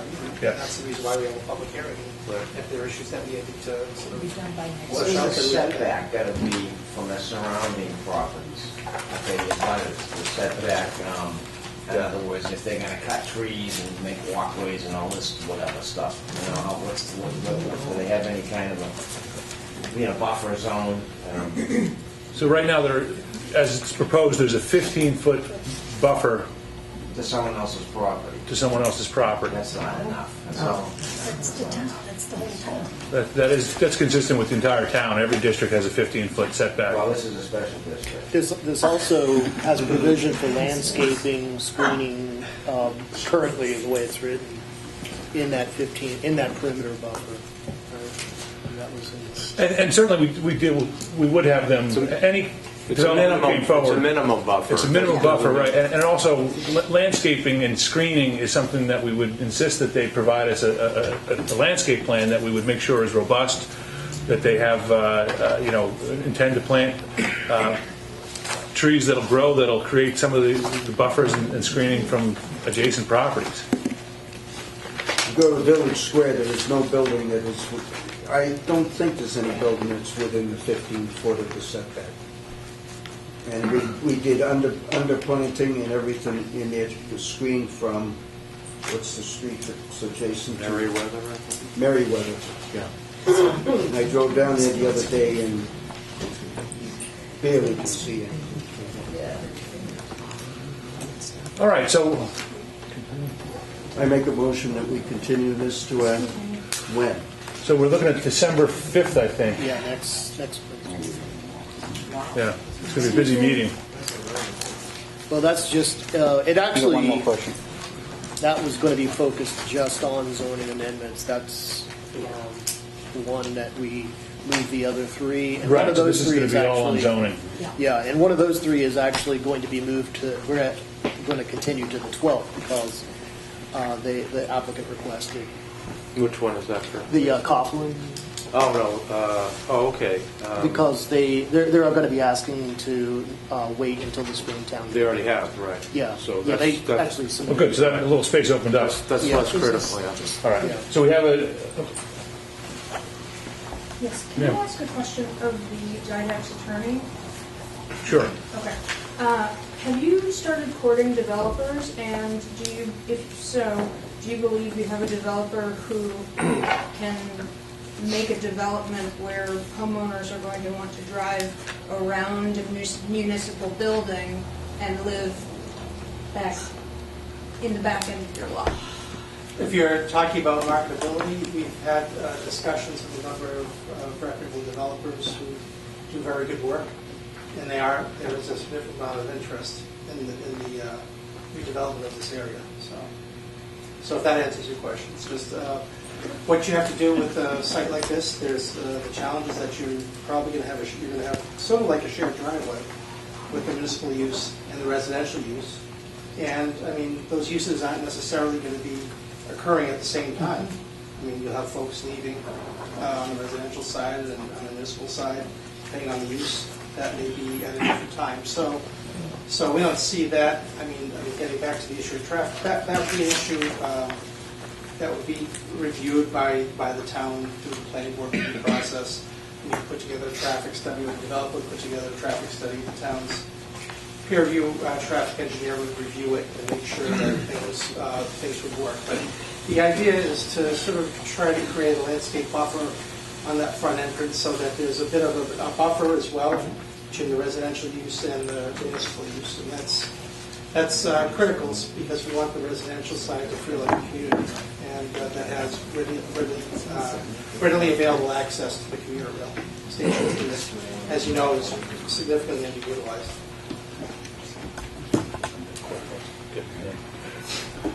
Make a motion that we continue this to the December 5th meeting, a time that is to be determined.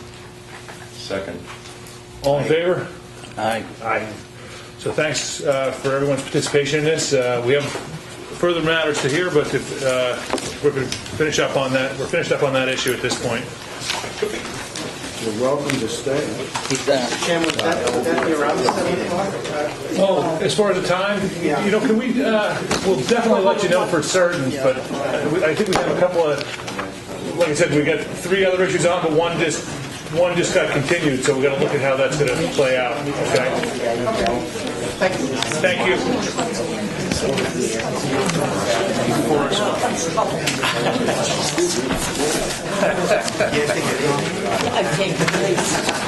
All right, so we're getting a little bit of a late start on our next item, which is 42 Newberry Road, Twin Hills Farm, OSRD, John Sullivan. It's an amendment to the special permit approval to modify approval conditions. So, Mr. Sullivan, how you doing?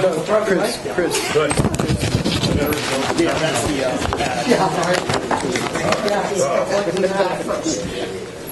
Okay. Doing a little differently. So in accordance with the Massachusetts General Laws, Chapter 48, the Raleigh Protective Zoning Bylaw, and the Raleigh Planning Board Rules and Regulations, the Raleigh Planning Board will conduct a public hearing on Wednesday, November 28th at 8:15 in the meeting room at room number 5 in the downstairs of the Town Hall Annex building located at 39 Central Street, Raleigh, for the purposes of amending pursuant to Section 4.4, 6.2, 6.3, and 6.4 of the Raleigh Protective Zoning Bylaw, the special permit approval conditions for a 5-unit multifamily dwellings, open space residential development located at 42 Newbury Road to allow more flexibility in the issuance of the occupancy permits for individual residential buildings. The subject property, which is currently owned by the applicant, Sarah and John Sullivan, is located in the outlying zoning district, and is further identified as Assessor's Map 5, Lot 40. The application plans and relevant documents are on file with the Raleigh Planning Board and available for public inspection at the Raleigh Planning Board office, Town Hall Annex, 39 Central Street, during public office hours. So, there we go. So, Mr. Sullivan, how are you doing today? Good, how are you? Good. Just trying to close out your project. And With phasing, it was always intended to be a phased project because I don't have that much money. So I guess when Larry and Kirkhead came out, Larry brought up the verbiage that we agreed upon and all signed, which didn't really allow for that. So I guess that's pretty much why we're here. So we discussed having an occupancy permit contingent upon the completion, and now looking for occupancy permits issued prior to all of, where are you at in the project? Do you have all Well, the... the 2 units are just about 95% complete. They're both sold. One we're closing on in 2 weeks, one in 4. Their part of the project is done. Roads in, all the detention ponds are in. The only section that needs to be finished is mine, landscape-wise, in the spring as we build mine through the winter. Okay. So then And you already idea have is, an occupancy permit. Get some working capital, selling those 2 so I can finish mine and have this project wrapped up by midsummer. And what's the contingency for the issue? So the way the approval is written, it really is all completion, it asks for an as-built for a completed project, and I think the way it's written, and we should be aware of this in future projects that are the same, that as they are finishing units, they have the infrastructure and they're finishing units that they would like to seek occupancy permit, that we could actually allow for some kind of phasing that would allow them to get occupancy units or occupancy for completed units. And so Larry and I did visit the site. Larry has issued a report. It's in your packet. A letter dated November 14th. And Larry gives an assessment of what we found on the site, that most everything's complete. The one issue that he looked at this issue, which is actually, if you go, and I included the original approval memo. The condition number 4 of the COV is the one that we'd be looking to amend in order to allow flexibility and to phase these in, and for him to get occupancy permits for the completed units. So the infrastructure is in, and I think Larry's. I was just going to read the way condition number 4 reads right now. Prior to issuance of occupancy permit for any of the 4 newly proposed dwelling units, the owner applicant shall submit to the planning board an as-built record plan for the site depicting all improvements as constructed. Further, the applicant's registered engineer shall certify that all improvements have been completed in substantial compliance with the approved plans and the approved field changes. So that doesn't leave us with much room. So Larry is suggesting some new, some revised language that this condition should be to allow, at the board's discretion, occupancy of 1, 2, or 3 of the 4 newly proposed units, providing access, infrastructure, and site improvements to support occupancy, and that partial as-built plans are submitted to confirm substantial compliance with the approved plans. So we'd add that verbiage in place of the existing verbiage. I think that makes a great deal of sense. We're still holding that last permit of an unoccupied building, because obviously we don't want to leave yours number 5. You're already there. But by allowing the first 3 to issue prior to the as-built, that would give you what you need.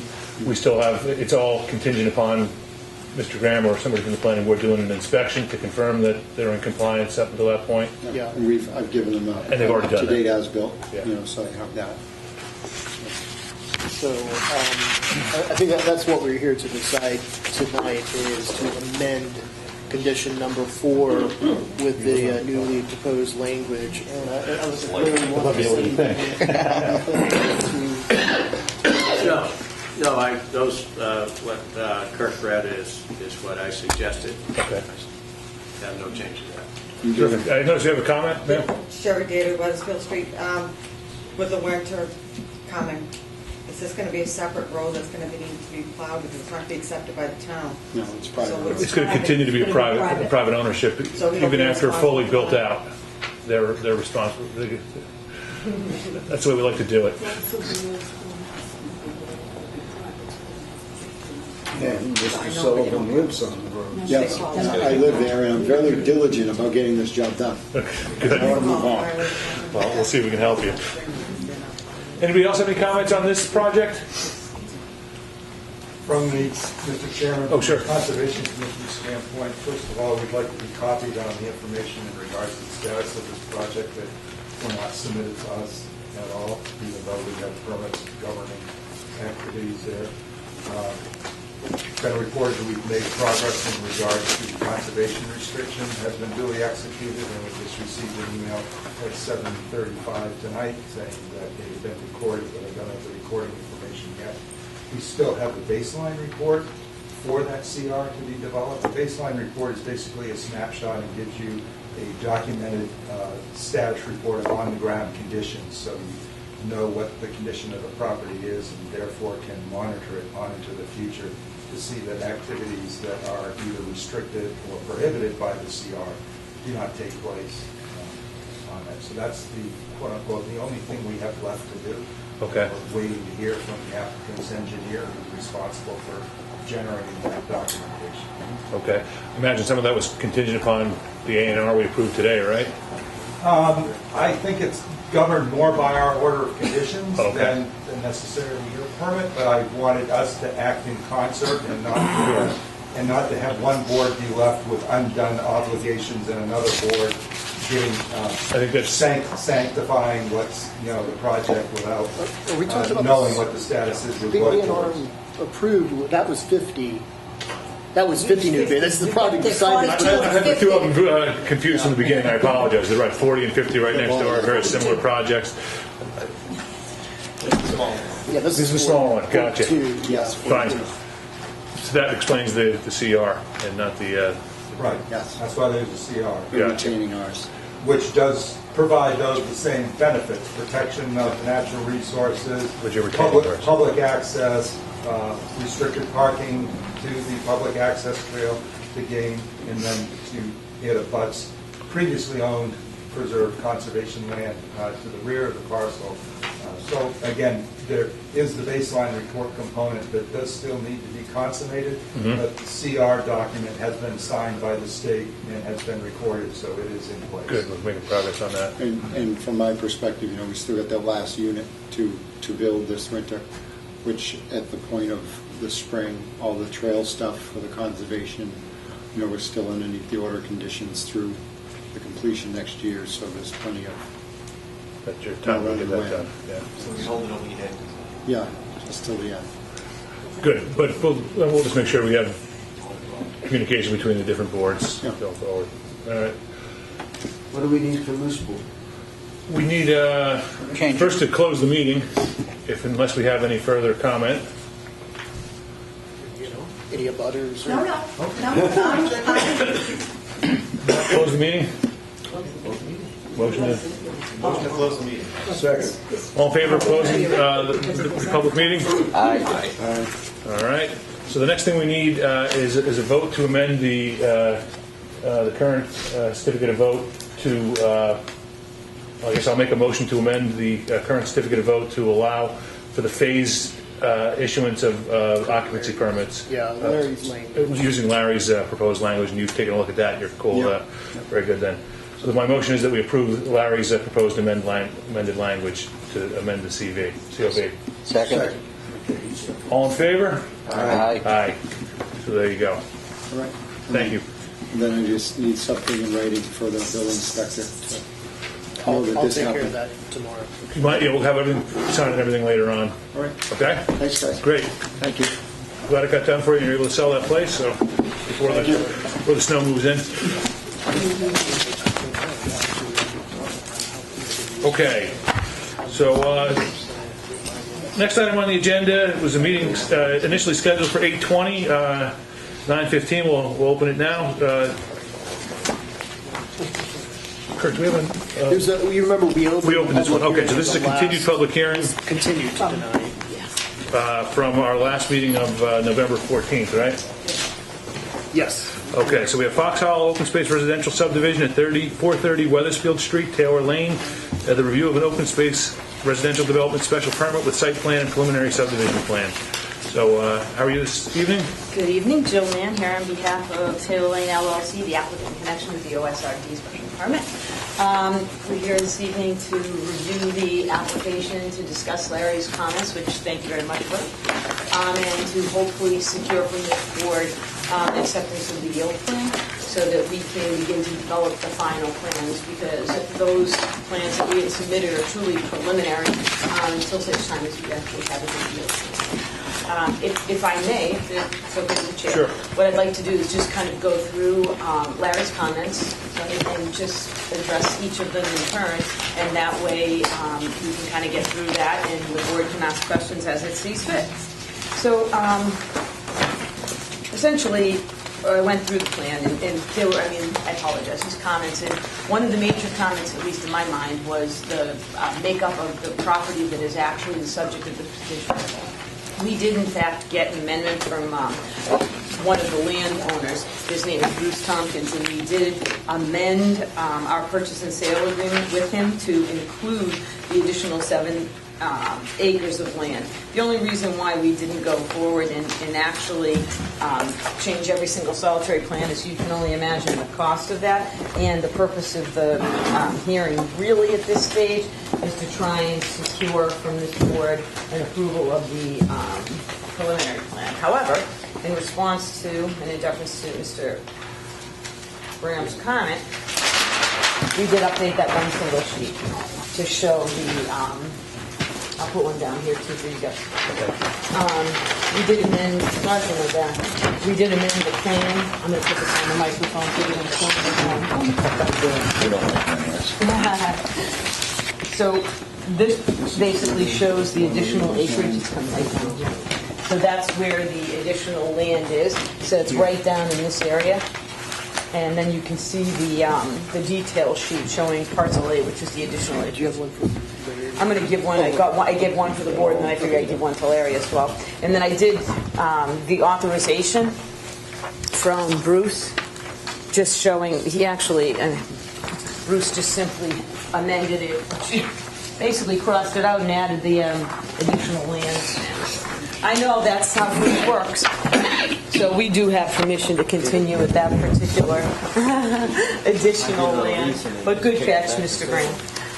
So I think that addresses the issue relative to the amount of acreage that we actually are involved in attempting to permit.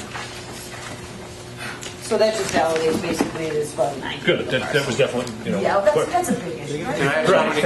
Otherwise, I'd, be developing my neighbors. Can I ask what the total acreage is now? It's still exactly 88.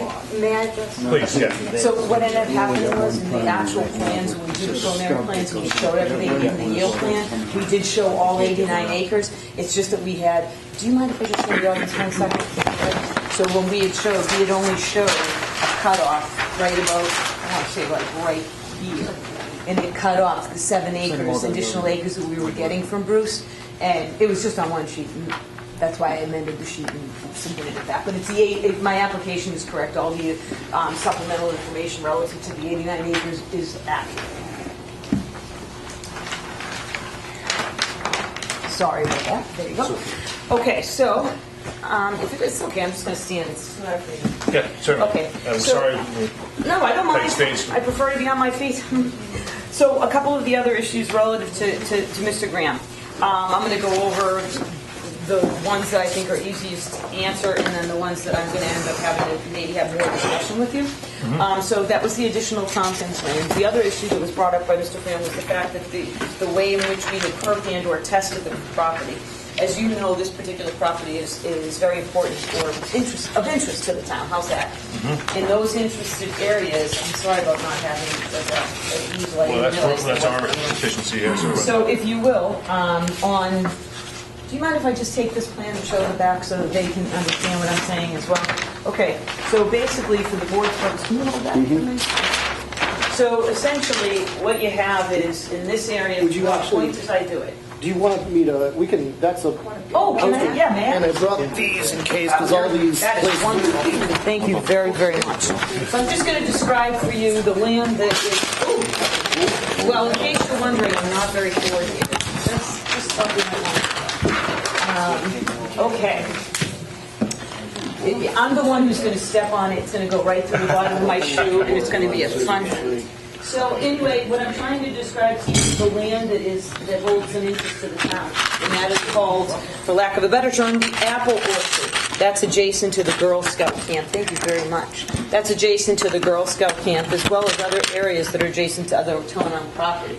So essentially, here's the property down here is the Girl Scout camp. That's the town of Raleigh owns. The town of Raleigh also owns up here. So the areas of interest for the town are these particular parcels. This is called the Apple Orchard. So when we went out and tested, we actually had multiple testing. Some of them were actually witnessed, some of them weren't witnessed, some of them from 2015, some of them were recent, some of them we went out with the Board of Health agents, some areas we were asked not to disturb and to perk. Because when you do a deep hole test and you do perk tests, you bring out a very large machine and you dig. And there was some desire not to do that because the intent of this particular subdivision is to actually give land to the town. So to go out there and disturb the fauna and to actually disturb the habitat is not smart. So we were asked not to do that, and there's Mr. Bazelak. And Mr. Bazelak actually, Mr. Bazelak is the conservation agent for people who don't know, and he asked us not to disturb that area if possible. We went out with the Board of Health agent and did testing that was sufficient to demonstrate in accordance with your bylaw that the land is actually developable and able to support a septic system.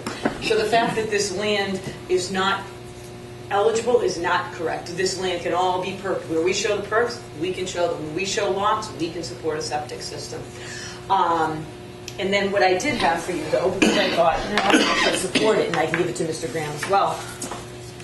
We actually had letters from the the health agent indicating certain test results. There's two letters, by the way. So the first letter is the 14th, I believe, of November. The next one is the 13th. With our package, we did actually submit, though, a letter from the Board of Health agent. This is not the first one that said, listen, we do opine that these are actually properly tested facility test sites. The bylaw basically, subdivision rules and regulations put this particular responsibility within the complete purview of the Board of Health. That's whose responsibility is, that's whose charge it is, that's whose jurisdiction it is. And they had actually gone out, looked at the test results and opined, as I had said, that the soils were sufficient to carry.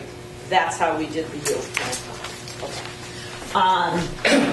Now the next, so that's the Board of Health. And obviously everybody's going to have questions later, but I figured I'm going to go through. It's better to kind of hit all points. Yep. Okay, additional land, this is the last one, that was that one. Board of Health, okay. Intersection, this was actually brought up by Mr. Pierce. I can't remember, I don't believe I ever told you about it. So, we have the intersection of Weathersfield. Weathersfield Street is just like Route 62 in Middleton. It takes a sharp right. It's literally a right-hand turn. It's not a straightaway. And there's an issue here because nobody stops, right? So they just come through and go. And it can be of issue. So what Mr. Pierce had asked us to do is, he said, look, can you take a peek at the intersection? I don't think it's safe. We actually went back to our engineer and we designed a system where you would have a three-way stop, which is a better, much better design. And we have actually reflected that, and I have another set of plans. We obviously have to work through that with you, with the traffic person, but in the response, we did go back to the selectmen because we weren't allowed to show any changes in a public area without getting approval from the, not approval of the intersection, but approval from the selectmen to look at it. So we were authorized to show it on a plan, look at it, and then it still has to be approved. This is not something that's been approved, it's something that we have the right to investigate. You have a traffic study that's forthcoming. We do have a traffic study as well. Okay. Yeah. And we Have you submitted it to us, or is it? No, forthcoming? we haven't submitted. Okay. Truly, at this point, we would want to get more questions, more answers, and we do have traffic. Yeah, so We always some have. of the other departments have gotten in touch. Exactly. With us. If we would submit that, Okay. so Mr. Graham can review, you can review, we can send it out, and it'll get properly vetted. But really, you really do want to understand how many lots and what the real density is, because what I submit then would have to always be updated, because I don't know what that is. So I have all this stuff. It's just that I need to finalize it, which is why I submitted preliminary plans with the yield plan in the hopes of getting that approved so that I can go forward and give you everything. The same time period. We're not trying to rush the process. We're actually trying to do it properly. So that design has been redesigned, if you will. And what we did with the intersection was actually, I'm going to show it on a proper plan, but it shows coming in and doing a three-way stop. Again, it hasn't been completely and fully designed, but it's going to be a three-way stop to be able to provide for the best intersection possible in that area. Is that different from this version that we May I have? see it?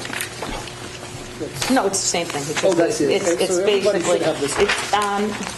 it's very, very, it's basically the same thing. Everybody should have that in your Yeah. packet right after the. So,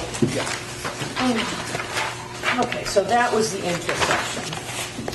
Now, and I think, Mr. Grant, that was really the main areas of topic. Okay, so now we talk about the length of cul-de-sac. So with regard to your subdivision approval, subdivision rules and regulations, the requirement pursuant to those particular regulations are that you have cul-de-sac, so a dead-end street, or a street that doesn't have an exit point and it just ends in a bubble. If you have something like that, you can only have it to be 500 feet. However, the board is granted the power to actually grant waivers to the extent there's an OSRD, which actually Mr. Graham addressed in his letter. For people in the audience, Mr. Graham is actually the peer reviewing engineer who takes the plans and then reviews it for the town, not our engineer, not the applicant's engineer, but the town's engineer. And he goes through and actually goes through all the plans and then identifies key points that he thinks need to be brought to the attention of the board. So basically, Larry pointed out, look at, you do have the 500-foot cul-de-sac, and the whole purpose of doing an OSRD and why you were granted the right of waiver is because the point of it is to reduce infrastructure. So, there's a whole bunch of benefits to an OSRD that would otherwise account for in detriment relative to a cul-de-sac. Because no matter what happens, you have to demonstrate safe and appropriate access, which means you have to get something from the fire chief that says that this access is actually acceptable. I think you have that in your file as well, and you gave it to the board. Yeah, the Fire chief's letter? There was a comment from the fire chief, and but they're not completed with the review until they see a traffic study. So, Okay. Right, but they actually said at this point in time, we don't have an an issue, But provided the cul-de-sacs have a sufficient turnaround area. But those are the departments that I was mentioning. Okay. They want to see a traffic study following. Yeah, that's what I figured too. Yeah. So back to Mr. Graham's point. So he had said, listen, with the OSRD, the point is to reduce infrastructure. And then he brought to the attention of the board, well, this actually only reduces it marginally. Well, that's because this OSRD is, if you will, almost counter-opposite to what a typical OSRD is. Sure. Typically, an OSRD is you come in, you develop, close, and you give away out back. Well, if I do that, then you don't get what you want. You get land back here, you don't get the land you want. Can I do that? Yeah, I can. It costs a heck of a lot less money to do a little road than it does a big road. But then I can't give away the land that's looked at to be given away. That's why. So this is literally, if you will, for lack of a better term, topsy-turvy OSRD. It does reduce the infrastructure because what an OSRD also allows you, as the board, to do is to reduce the amount of sprawl. I mean, it's become a dirty word in planning now, right? It's called suburban sprawl. Nobody likes it. Everybody wants denseness, but nobody really wants denseness. But that's what an OSRD allows you to do. It allows you to maintain the same area. So instead of having 2 and 3 acre lots, it makes you have a 20,000 square foot lot, but it forces you to have a buffer. So, reduction of urban sprawl, creation of open space, which leads to habitat as well as, obviously preservation of, if you will, wooded areas, meadows, and other protected areas. And this does actually have that effect. The other thing that's a critical difference, believe it or not, between this and most OSRDs is there already exists a roadway.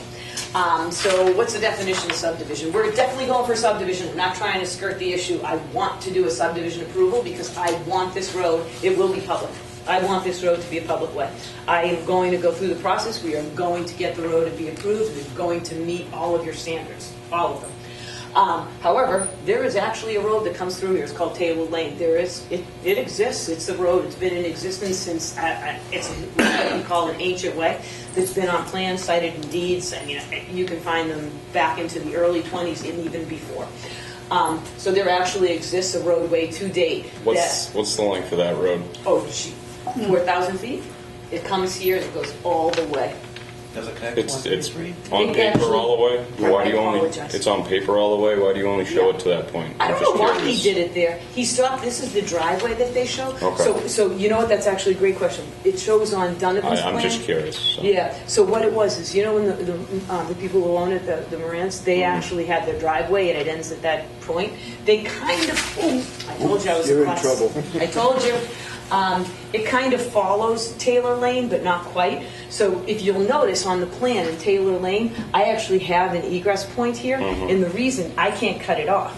So for title purposes, I'm forced to retain that because people over here. Yeah, I saw the right. easement between on your other plan. I had no choice. Yeah. So Rob didn't want me to do it, but I had no choice but to maintain it. So the people, it's going to be funny, I'm going to hurt myself.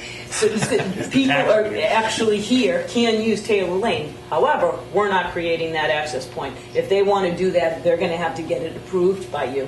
So they'll have to come in, connect, and then shoot through like this into Taylor Lane. But it does exist to date. So I guess one of the things, Mr. Graham, I would say is that this is an extremely unusual situation for the following reasons.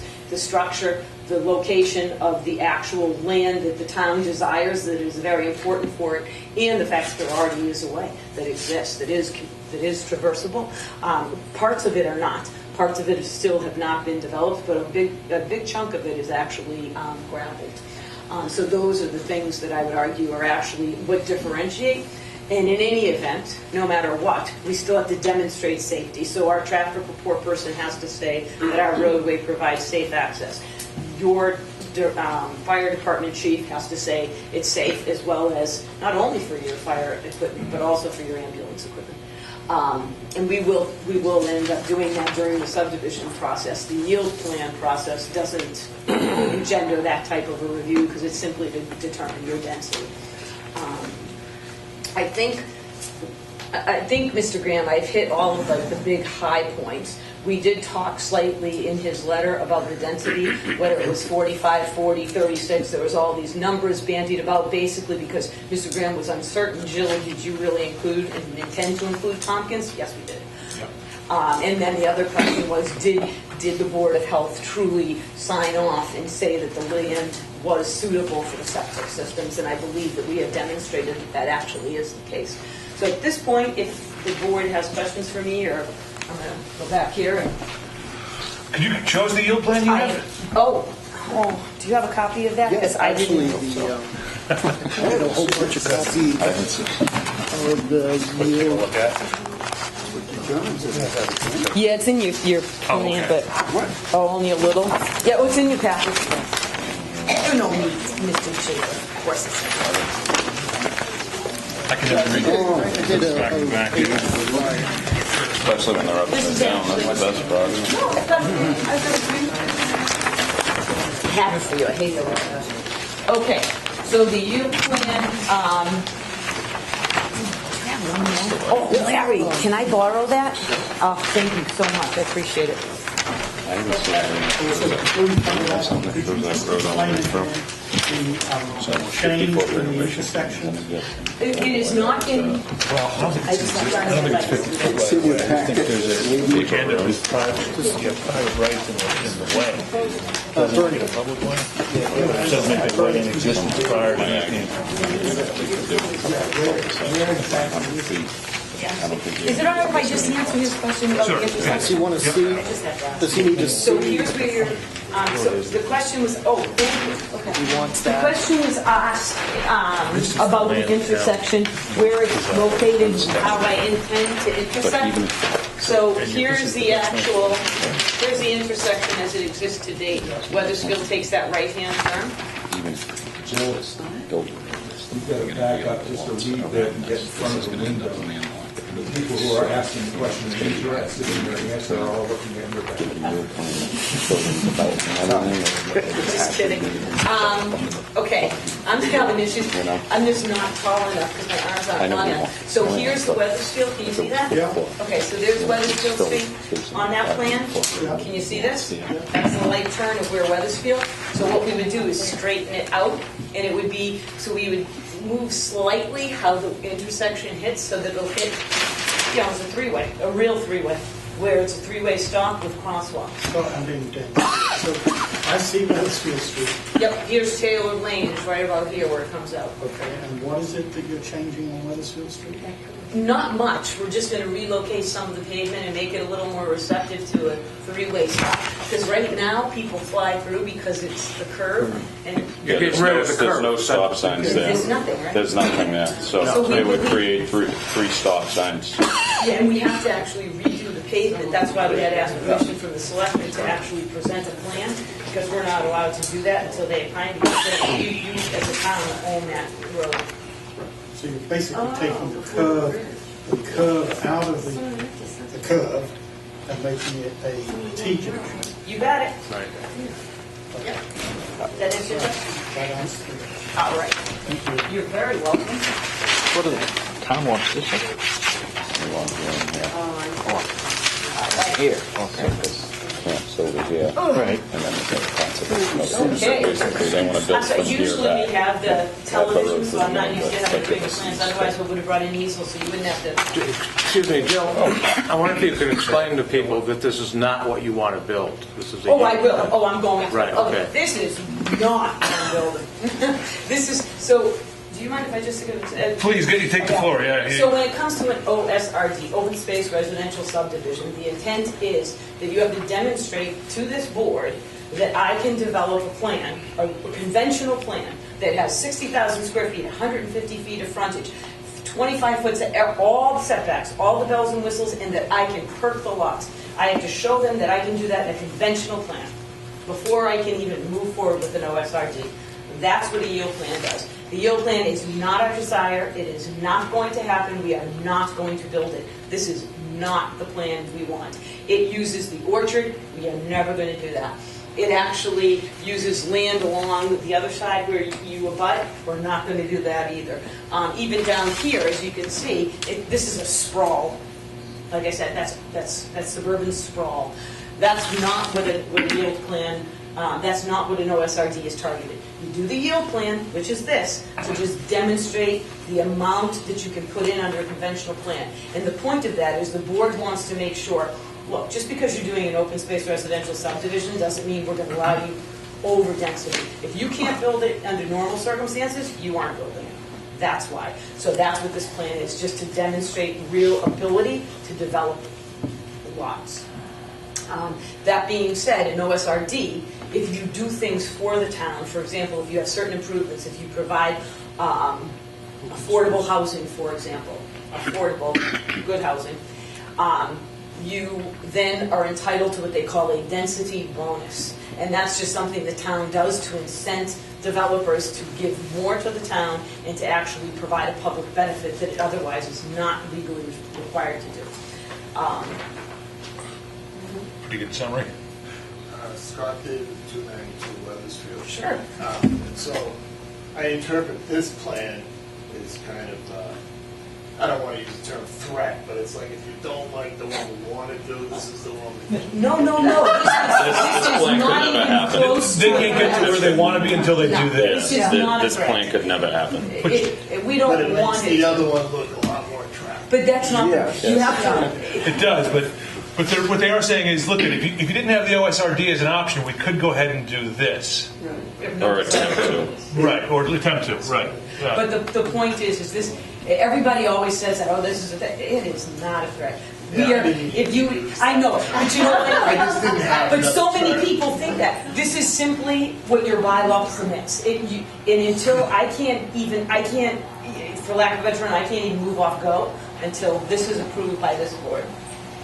And, and that's why it is so important to have Mr. Graham as your peer review engineer to actually go through and say, okay, these lots really are 60,000 square feet. To actually have, Conservation Commission agent present to say, okay, yeah, I see what you're doing. You really need to vet it. So how many would that, just out of curiosity, what's the number on that? 45. Okay. Yeah. So it's 89 acres, 49 lots. So at 45, I apologize. So one of the other things that's very interesting that your bylaw does, and some people don't do this, you do. So when you have two qualifications to determine your yield, and you have one based on a conventional plan, and you have another based on a formula. So for example, like some people will say, look I have tremendous amount of wetland or otherwise undeveloped land. You have a formula that requires me to do the computations, which I included in their package, and Mr. Graham vetted it, that make sure I don't do that. So when you look at this formula, it makes me extract the primary conservation areas. It makes me do the formula to tell you, okay, how many lots could I really get just based on that math? And both of those numbers, the smallest is the one I'm allowed to use. It just so happened in this particular instance that 45 yielded both times, which in a subdivision that really is eligible for OSID, that's very common that you have the same number in yours, because I think I did that before when I worked on another project. We had the same exact scenario happen. That answer your question? To get these 45 lots in, though, you nonetheless need the waiver of the cul-de-sac requirements in a traditional subdivision. And believe it or not, you don't even do a width. So with a yield plan, my understanding is you don't even do that. You don't grant the waiver. When we do the subdivision, our road's going to be more than 500 feet. Then you grant the waiver. For this particular plan, because the yield plan, the whole entire purpose is to show a road that's longer, you don't even secure the waiver. There's no need. Yeah, but you're gaining, I guess our point would be. Yeah. You're gaining big time would be, Well, not having to design to the the 500 area. feet. So. Yeah, and everybody, I mean, could we really do design the I guess, a big loop? Yeah, but I've never seen you do that in your yield plans. Traditionally, you kind of don't show those traditional. I know procedurally we have gone through the step of taking a vote on a waiver, even for a yield plan. Procedurally, though, you don't necessarily need to reach that? I don't think there's nothing in the bylaw that actually says that you have to. Yeah, I don't think it's required. Okay. And my recollection, we haven't done that. Maybe it's a more recent case. I'm not familiar with. Yeah, maybe you did it because we didn't do that. No, I don't think so. But we did. But when we go forward, we do. Like I actually, like I pulled some plans. You know what I did in anticipation of some additional questions relative to road length. I did. I went through your assessors map, and then I went through all of your approved plans, and I did find a few, like Pingree. When you were there for Pingree, weren't you? Yeah, I was too. I did some of the work there. So for Pingree, that street, it was way longer than 1,000 feet. It was way longer when you did the yield and for the final. Redstone or something like that. Oh, I can't remember off the top of my head. A few of them. There were a few others where you actually. Fox. The conclusion is Fox Run was. That's it. This, yeah. Yes. The conclusion would be that This one. we accept the yield plan on the assumption that a waiver, that you'd have the waiver. I have to get the waiver. So when I come back for a subdivision. No, I'm saying, I said we accept the yield plan on the assumption that you would have gotten the waiver, or you grant the waiver. Oh, in a traditional, if I went through, yes, I understand. That was the point. Okay. Yeah, I get you now. All right. I'm sorry, you can't see it up there. Ma'am? I'm a little confused. Melinda Patrick, Weathersfield. So if you approve the yield plan, does that mean they can do that if they want? Doesn't mean they can do that. Okay. It means that we agree, if they did come forward with a traditional subdivision plan, that they would get 45 lots on the entire parcel of land. Okay. Okay? What they're going to do, though, is say, okay, we can get 45 parcels on this 80 acres. What if we gave you 50? Yeah. Could we put our 45 lots on the remaining 30? And that's what the OSRD allows us to approve. Maybe it would help people if you showed them what it is they actually want to do. Sure. Right. Yeah, can we put Can we use your other And plan? even this is very preliminary. They don't know, you know, I say this because I don't think, we wouldn't be ready to approve it, and it's, or anything near Like that's Vanna necessary. White, aren't you? Yeah, I guess. You're almost as cute. Yeah, right. Almost as old. Oh, Get up there. listen. You're in trouble. You're in trouble there. I watched Vanna when I was a kid. What boat did you want?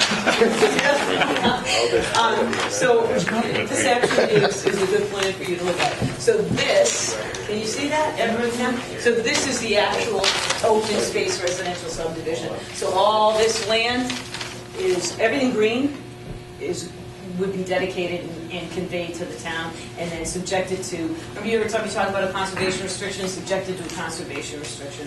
And what that means is, it's not, everybody always hears this stuff about, oh, we're not going to now? Oh, we're just going to convey to you? Oh, Oh. that's what I was told, that's what my board You know what, I said. forgot. I just forgot. Usually, last time we did it was because the golf course, and we retained ownership, so we had to. So in OSRDs... No golf balls allowed. Right. So in OSRDs, you have two ways to do it. Either you can retain ownership and have the land owned by condominium, and then you convey to the town what they call a conservation restriction, which I just heard you do on somebody else. We're talking about it on the new road Right. So in this projects. particular one, we do not want to retain ownership, so we're going to convey that land. Your town has to accept it, but we convey that land to you. So the town owns it outright, and then you do what you choose with it. That goes through the planning board, the conservation commission, and the selectmen. So this is really what it would look like, and you can see if you will, the sprawl is not there. We really do condense the lots, and this is a proposal. It's possible it'll even be more dense. It's possible we'll do a few more things. It's just we developed this plan so that we knew that we could do something that would be viable, because it has to be economically viable for us to go forward. So this is kind of, for lack of a better term, a proof plan for us. It could end up being this, but it's a proof plan. Just for the benefit of the people that are seeing this for the first time, can you tell us how far from Weathersfield until the first developed lot? The first developed lot? Oh, it's about 1,000 That's what I thought. That's good enough. I mean, that's, yeah. Right, it's like maybe 980, something like that. That's 1,000 feet easy, right? About 1,000 feet right to here. So it's 1,000 feet off of that first entrance off of You couldn't Weathersfield. see this with a helicopter, yeah, or Google. Well, and I'm going to also offer that also happens to be where the existing farmhouse. At the 1,000-foot mark, pretty much. Yeah, a little bit And you can't see right that. here. Right. Yeah. Yeah. Right. Yeah, it's about there. You can't see that, right? I mean, this is really it's completely enveloped by vacant land. I don't think there could. I don't think there's a butter within eyesight or earshot.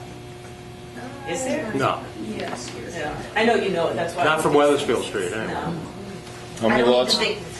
Go ahead, apologize. How many lots are you showing on there? 45. Okay. Yeah, we have that. Remember how so in the application, and I'll tell you why, right? So Rob and I have been fighting about this. So if we opted to bring in some sort of an affordable housing, I think we had discussed it. Maybe did we discuss this at the first meeting? So if we brought in affordable housing, it is very, very, very, very, very difficult to do single-family home affordable housing. Because that particular unit owner then bears the full burden of all maintenance, all obligations, and it's very hard to actually maintain that synergy. So what we were considering is potentially doing some sort of a village, more of a condominium, one of the lots, doing some multifamilies. So what that entitles us to do is then we give a few affordable houses, and then you can develop them in a community, and it is much simpler. Like, I'll give you an example. We did one in Middleton that's actually lovely. My cousin was there. It has 4 or 6 affordable units.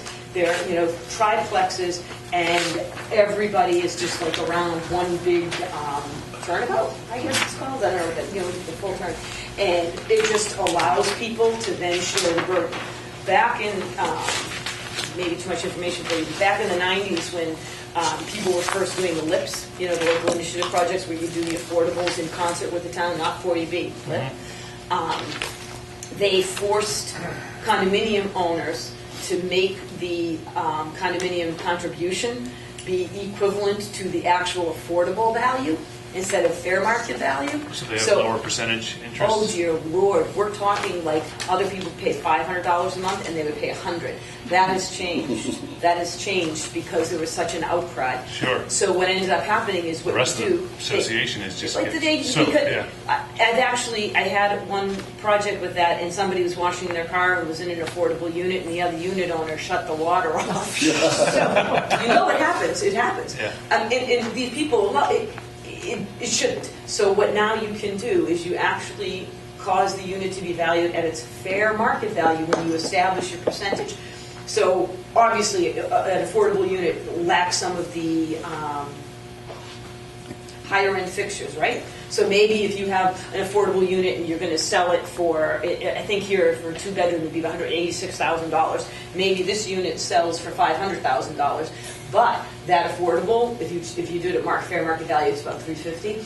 So that's why it ends up being much more fair now, and that's how it would be done. So there isn't any discrepancy among owners with regard to their contribution. It's simply the developer bears the burden of the reduction, not the neighbors. And that's why there was such an outcry and why they revised it and allow you to do it differently. So that's why we would do something potentially in the bottom end. I'm looking at Rob. And yet, the yield of 45 wouldn't necessarily be looking for any density bonuses coming out of it, the affordability. If we did affordables, we'd have to have density. You can't afford to do them because you actually build it a negative. It depends, but you build it a fair negative. So you couldn't use one of your 45 to do the affordables because, like I said, you're selling them for 186. I can estimate how much it costs to build them, but it costs me 186 to land at value. So that's rough. That's why in your bylaw you actually have a low density bonus for them. I think you do 15%. So we would be looking for a bonus if we to do that. But that's something that you can discuss. We're not looking for density here. We would never do that. That's kind of what I was getting at. 45 is the number you're... Yeah. For this meeting, for the yield plan, we simply seek 45. During your OSRD, you evaluate whether or not you think I've met your conditions to provide a density, but not with the yield plan. So yes, you're right. Now, much of what you've said tonight Somebody is... behind you. Sorry. Sorry. Go ahead, if you don't mind. Go ahead. Paul Jalbert, 367 Weathersfield Street. I live just a few houses beyond Cliff Pierce here, and I walk my dog every day around that curve. It is very dangerous. It's a 20-mile-an-hour speed limit. And there are joggers, there are cyclists. In the summer months, you've got cars, parents racing down to drop their children off at the Girl Scout camp, at the camp, the Y camp. And in the afternoon, it's the reverse. They're racing to pick up their kids after work. It's a very, very busy area. My question is, who is going to change the contour of the road? Is it going to be the developer, or is the town going to redo this? No, not the town. It's the developer's burden. Okay, so if that's the case, I really urge that the town make it a requirement that be done before the first truck starts going in there. Because coming in from Route 1, you want to go straight in. You're going in right at that curve, and cars are coming towards Route 1, whipping around. I've seen a lot of close calls. Like I said, I'm a pedestrian there, and I see it every day. And You're going to have heavy equipment trying to go straight through, coming in from Route 1. No, we agree. And it's an accident waiting to happen. I trust me, I'm one of those crazy, I used to be one of those crazy mothers driving to the Girl Scout camp, so I understand. Yeah, it should I be do. done though before Before, any construction is done and heavy equipment starts coming, concrete trucks, excavating equipment. I think probably what could happen is laying the base and then waiting for the heavy stuff to be done before we lay the final, because you really do want the base, you want the base to, for lack of a better term, but I think it might be the appropriate term, cure a little bit. Yeah. Am I right? Well, take the beating. What is it? Yeah. Okay, Yeah. and take the beating, Yeah. and then And we do would your put in final the, we pavement put in after. the, but that's, you're talking about the contour block, I mean, don't you agree? Yeah. So we, you know, obviously, we have to work with the selectmen and with the planning board, they have to tell us. But we would have no problem with a condition like that. It makes sense. We want to ensure people's safety too, because it's our contractors going out there, and the last thing we want is an incident. So, safety is paramount. that type of issue, though, we would sort of at the back end of an approval, as we get closer to saying, okay, this is something you can do, then we start thinking about order of construction, and we would absolutely condition for that type of thing and consult with our engineer to make sure we come up with a progressive construction schedule that takes into those things into account. It's really is a safety issue. I mean, right now we've got the solar farm that's under construction, and every day now, truck after truck is rumbling through, and it's in the first bridge from Route 1, near where I live, it's 25 miles an hour speed limit. Nobody does that. I'm just saying it's the reality. They probably will go like 35 or whatever, and then the curve right here is 20, so it's even less, and I think they're going through. I think these two stop signs will certainly alleviate some of the hazard at that corner, but it also should slow people down generally, knowing that you can't accelerate too far before you got to slow down again. And we're proposing crosswalks, so there would be, you know, it's up to you how you would want to police them. Different towns require different things. Some towns put those signs that say, you know, pedestrian crossing, which means people are supposed to stop. They don't, but they're supposed to. So we plan on doing that. I think somebody here had a question. What if, so you're up to 45 units here. What about the intersection of 1 and Weathersfield Street? You're going to be dumping 6 cars a day in and out of there? First, they are doing a traffic study on this part of Weathersfield Street, so we're going to get some idea of car counts. As much as this does look like 45 new families back there, the impact, surprisingly, is not quite what you think it is. I mean, they just had a traffic study on Route 1 at the intersection of 1 and 133, and they rated it kind of on the low level. It's sort of, it's not anywhere near the capacity that they would need to do more to engineer that to handle more cars. They don't consider it a particularly high traffic area as much as we do. People going on 133, they're going to go down Dodge.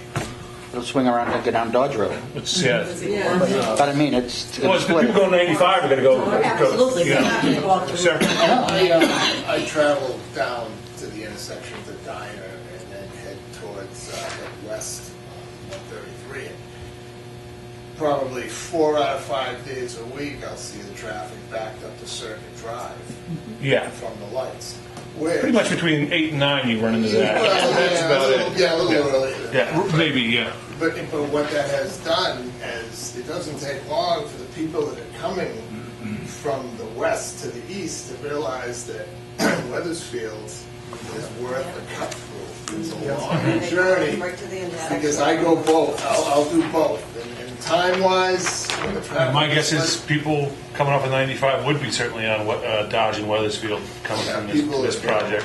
A lot of people are cutting now. Yeah, but things like the three-way traffic intersection will discourage cut-through. So I think this is the town needs to do, or insist that developers do things like this.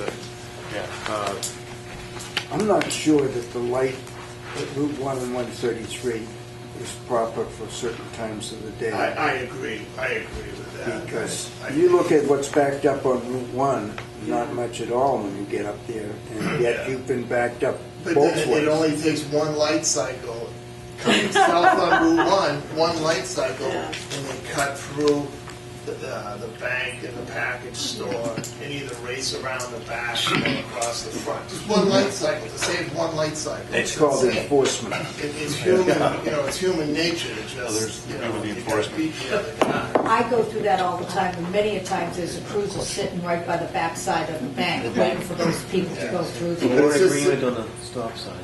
The 24. Man, we got something, I don't mean to cut you off, just want to keep things rolling here. Do you have a developer?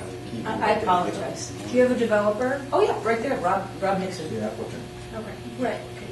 Is there a name of your development company? Yep, Bitterroot. Bitterroot. Sir? Phil Town, 22 Bennett Hill Road. Going back to the intersection at Route 1 and Weathersfield Street, it's an intersection I consider to be one of the most dangerous ones, more dangerous than at the center, at 1 and 133, because people are expecting it to be, congested, and the traffic flow through there is a little bit slower. You have cars going 50 miles an hour through that intersection all the time. And with the proposed next meeting where there's the zoning changes right there in that whole section, we're looking at all kinds of stuff going on in that area. And to me, I feel like the state has to put a real working intersection, stoplights at Weathersfield and Route 1 before any of this starts up, because I think it's going to be a real problem. I saw the letters you're trying to talk to Mass. Well, they're going to be doing a traffic study. Are they doing one? Yeah, so that's nice. Good for you. That's important, at least when you start them. So it'll be 5 years out. Yeah, we all, Middleton tried to do one at Forest Street. There were a number of fatalities even, and it took us 8 years. But I do think it's, go ahead, you got something you want to? Yeah. Is there another Fox something or other in town, Fox Meadow or something? Fox Meadow, yeah. I think you ought to change the name so you're confused. Do you think Man Way would be good? Thinking of you, Jill, yes. I keep asking him, I do. I need to how live many on roads do you somehow. have named after you yet? I know. No. Can I, since we're dealing with a lot of trivial matters here, can I address the open space issue? Yeah. And it's not clear from your application, at least in all the stuff that I've read, that you're meeting the minimum open space requirement. And I'd like you to correct that belief if you can. But basically, I have to get a little arcane again, even though it's getting late. I apologize. But the minimum requirement is that 50% of the entire development has to be set aside as open space. Or 45 if you do single families. All right. Yeah. Oh, but that's something different. But let's put that aside. So I use an 88-acre figure. Yep. And so the requirement is 44 acres. Yep. There's also another provision that says the percentage of wetlands in the open space cannot be greater than the percentage of wetlands in the whole parcel. Yes. And that's obviously to keep developers from gaming the situation by shoving all the wetlands into the open space. Exactly, yes. So the minimum, in light of that, the minimum requirement for a 44-acre open space piece for uplands would be 0.61 times 44. Mm-hmm. Okay, so that comes out to 26. Let's say 27 acres of upland in the open space. Yep. Do you meet that requirement? We went through this with the board already. So good point, Mr. Pierce. So yeah, we absolutely do not. When you use Was the that an open meeting? Because I don't remember that. No, we did. We had a preliminary meeting. Okay. So we actually, the application does contain a waiver request for that. So we do not need it. And part of the reason is because we're required to include all riparian areas. So the riparian area is the 200-foot, for people who don't know, this is the Mill River, so you're required to demonstrate or include in that wetland percentage when you calculate for open space the 200-foot area all along the river. Normally, the setback would be, the 100-foot, because that's the area that's impermanent, you cannot touch it. Or just the wetland area, but with riparian, you have to include the whole thing. So we did actually come and talk to the board and say, listen, we you need to have a waiver from this particular provision. We actually don't meet it because of how we're trying to cut the land off and the fact that all of the land you want happens to contain those wetland features. If I wanted to give you more upland, I don't give you the land you want, which is all in here, because you can see where this is the area is of interest. So this, in a chunk like that, is all wet, and that's part of it. It isn't all wet. It's usable for open space purposes because of the riparian zone. But yeah, no, you're 100% correct. That's why we did ask the board. I think we're off by, in my head, I'm thinking it was 38%, so we were off by about 6%. There was more to there was a reason for because of the riparian, the riverfront buffer, the way it was designated. Wasn't there some contention from the... Well, that's something else. So so back up to our ANRAD plan. An ANRAD is when you go before the Conservation Commission and you ask them to make a determination relative to what the wetland resources are on your property. So we went to the Conservation Commission, Brent, a year ago, about a year ago, and we did an ANRAD plan, and we knew we were not going to use any of the area, and we were like, you know what, call it a perennial stream. That's what the riparian is, and we did not try to fight that whether it was perennial or it was intermittent, it wasn't going to matter to us because we were giving away the whole thing. The town was going to take it. Fine, you want to call it perennial? Go ahead. And that's what we did, so it was all included. That's what you're talking about. But that's what I'm saying. But we did go back met to with the board and say, look, let's amend, and we tried to amend the thing, but in order to do it, we already have an ANRAD plan, so we have to go back, do a full survey again, and it wasn't, I mean, can we do it? Can we go back and try and demonstrate and prove through testing? Yeah, because there's parts that definitely are not a perennial stream, they're intermittent. Yeah. But and that was where the board's decision previously was based on. Well, no, this board's decision was actually based on... Well, they haven't made any decision because it wasn't in a public hearing. No, but honestly, we came before them, all we said was, listen, we need to understand, if you guys, how you feel about this, what your perspective is. Yeah, they didn't issue a decision. It's a perspective. And that's what this is. I mean, firstly, and not to... You mentioned it. We're getting into a lot of trivial matters here. Not that this I don't think that's trivial. Oh, no, I certainly don't. No. But I mean, right now we're just trying to figure out what we can get for the yield. Just because once we figure out what the yield is, doesn't mean you've got 45 lots. We're proving 40. Not at all. And then we do need to take that stuff into consideration. The open space. If you're asking the board for a waiver, but that doesn't even happen yet until the actual hearing. All we're doing tonight is we are at the actual hearing, but just let me finish. You're asking at some point you're going to ask the board for a waiver. Not today, but yes. It seems to me you need to set it out in mathematical detail. How much upland you have in the open space, how much wetlands. Now, in the past, it's in there. No, it's not. It doesn't say how much upland you have. It does not say in your application how much upland you have. I'll point it out to you because it doesn't. It doesn't. But it's in one of the questions. Oh, it does. It's in any event, maybe you should point it out to me some other time. But there is a waiver provision in our bylaw for that percentage requirement. Yes. But I just want to point out that the board has not interpreted that to allow developers to not meet the minimum requirement. We've always required that they meet the minimum requirement and those percentages for the minimum open space parcel. What we have done is once they meet that requirement, we've allowed them to shove additional wetlands into the open space, which obviously then has the effect of increasing the percentage. That's what we've done. That's how we've interpreted that provision. On the theory that if you could meet the minimum requirements, we're always willing to take more land. The point is here. So you're offering 52 acres of open space. We would actually give you less. And we would probably, we have a plan to do that, but then we would just not give you as much of the wetland area. We don't mind doing that, including the others in the area. No, I think you're missing the point. But I'm telling you, we're fine on taking extra wetlands above and beyond the 44 acres. Yeah, but we won't. We still need to maintain some. My point is, we'll talk about that when we hit it. But and I just want to clear up the one issue because they said they came back by and we've already given them an approval for 45 lots. Well, we haven't. No, I'm not saying, I don't want to put words in your mouth on that. I just don't want anyone to misconstrue what initially had happened.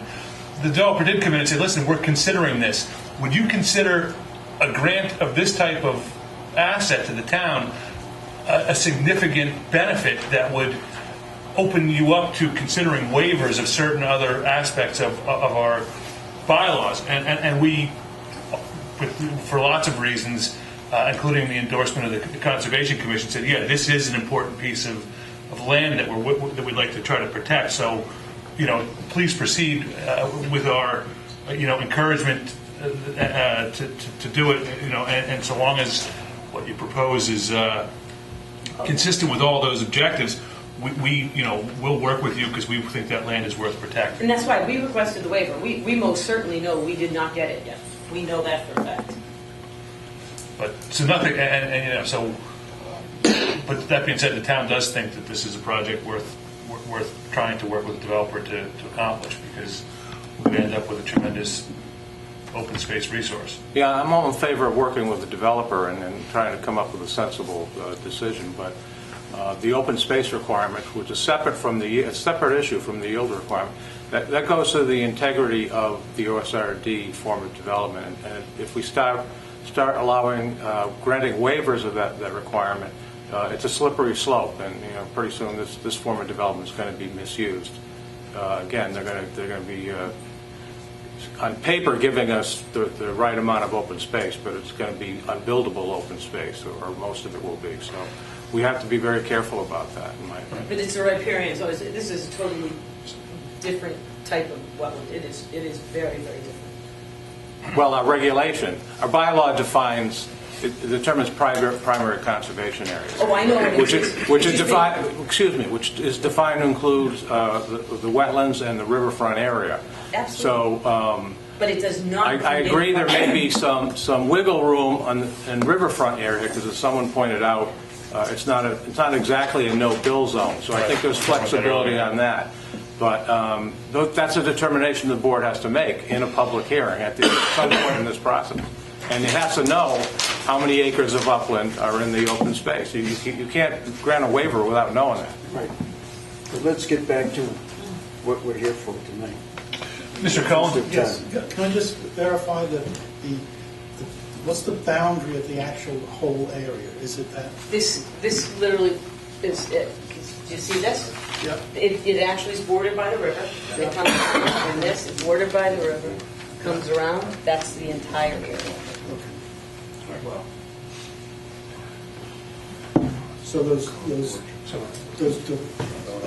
plots that are on the west side, those actually the boundary goes up to the boundary of the whole thing. No, not really. Yes. Yeah. Right. This is what you mean, right? Yes. Okay. Because it's kind of just out of the shape. So I'm going to ask Mr. Graham if he's got any comment, because he's been probably quiet today. Well, it's been a lot of laughter and levity. Everybody's thrown some cold water.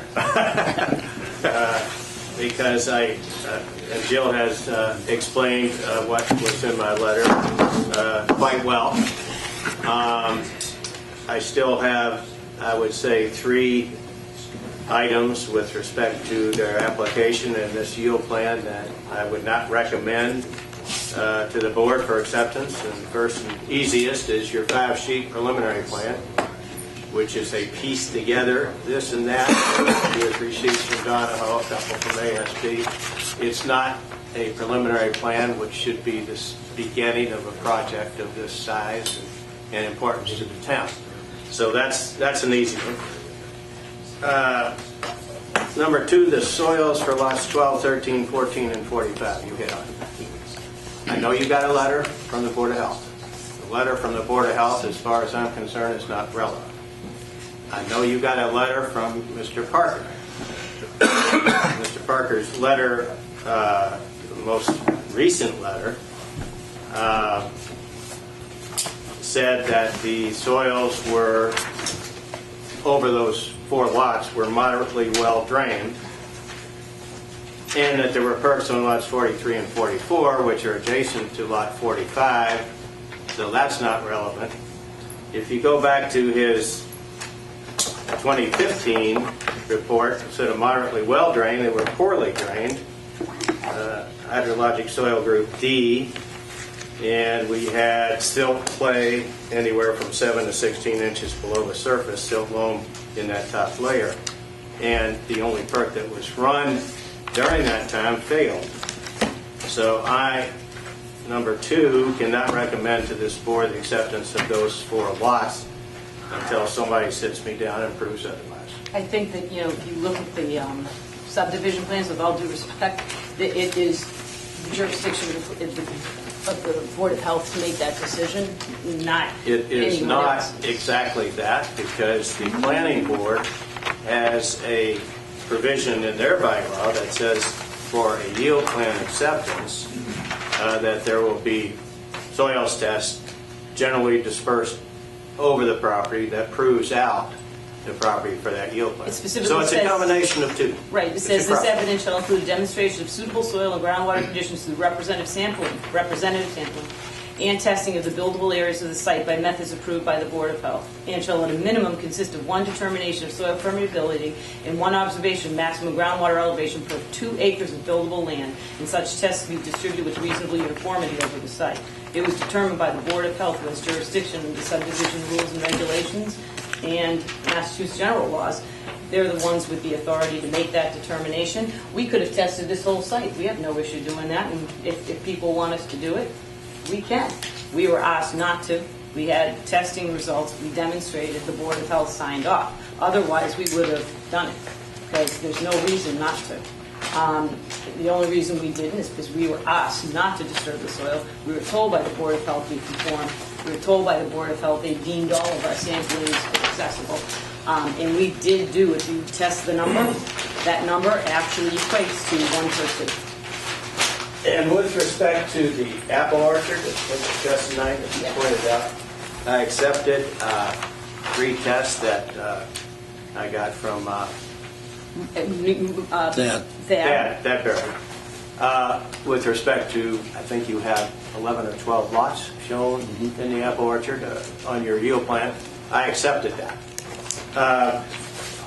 This is not shooting from the hip. I went through every one of your soil tests, color-coded plans which were given to me to really highlight where you had good soils, and Rob knows where he's got good soils. I presume you do too, and they're not there. They're not on those 4 lots. And so I cannot recommend to the board, out of 45 lots, those 4, I'm accepting the 10 or 12 that you have in the apple orchard for reasons, for the information I have, as well as reasons that the Concom didn't want to go in there and disturb it. The rest of your soils, I'm fine with. That's number 2. Number 3 is the biggie, and this is the length of road. And you were exactly right in describing this as a topsy-turvy, OSRD. As you described, most people come in with with a yield plan that's 2,000 feet long, and then they build something that with similar to 50 Newberry Road with a 1,000-foot cul-de-sac. The reason that this is a topsy-turvy OSRD is because you can't do anything in the first half of the property because it's wet and the soils are somewhat bad in some areas. So either way you cut this, your infrastructure, you're not saving infrastructure. Rob's not saving costs because it's the same. You're building the same amount of road, except for the cul-de-sac that you're not going to do in the apple orchard. And along with, a 2,500-foot road with a 1,900-foot loop on the end of it, going beyond the 500-foot max, which I think is too short, that can be 1,000.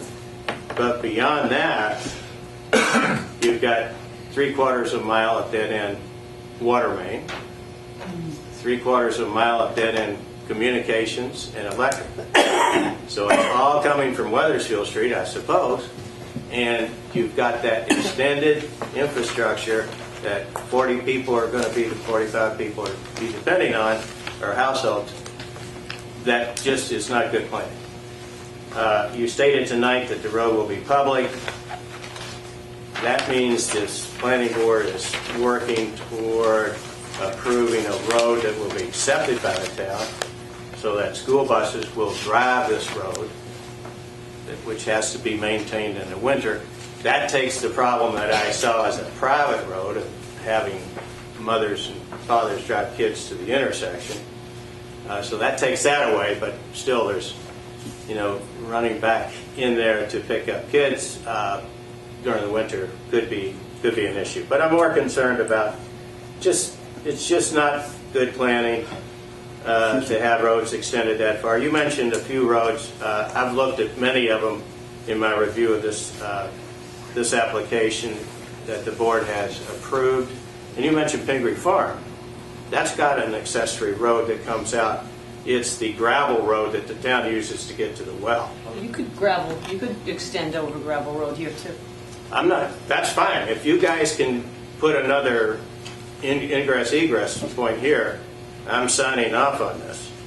But so far, you don't. And my concern with recommending the yield plan, which I'm not recommending to the board, but my concern would be if I did recommend it to the board, that now you go forward with all the rest of your finalizing all your planning and engineering and so forth, studies of traffic, etc. And the board is pretty well locked in to this. They're giving you right now the green light, the yield plan, which looks pretty much like the one that's underneath here. The yield plan is underneath here, but it looks pretty much like this one as far as where the grouping of houses is going to go. And I don't think the planning board can, down the road a few months when you're back here with a definitive subdivision plan, can say no to you.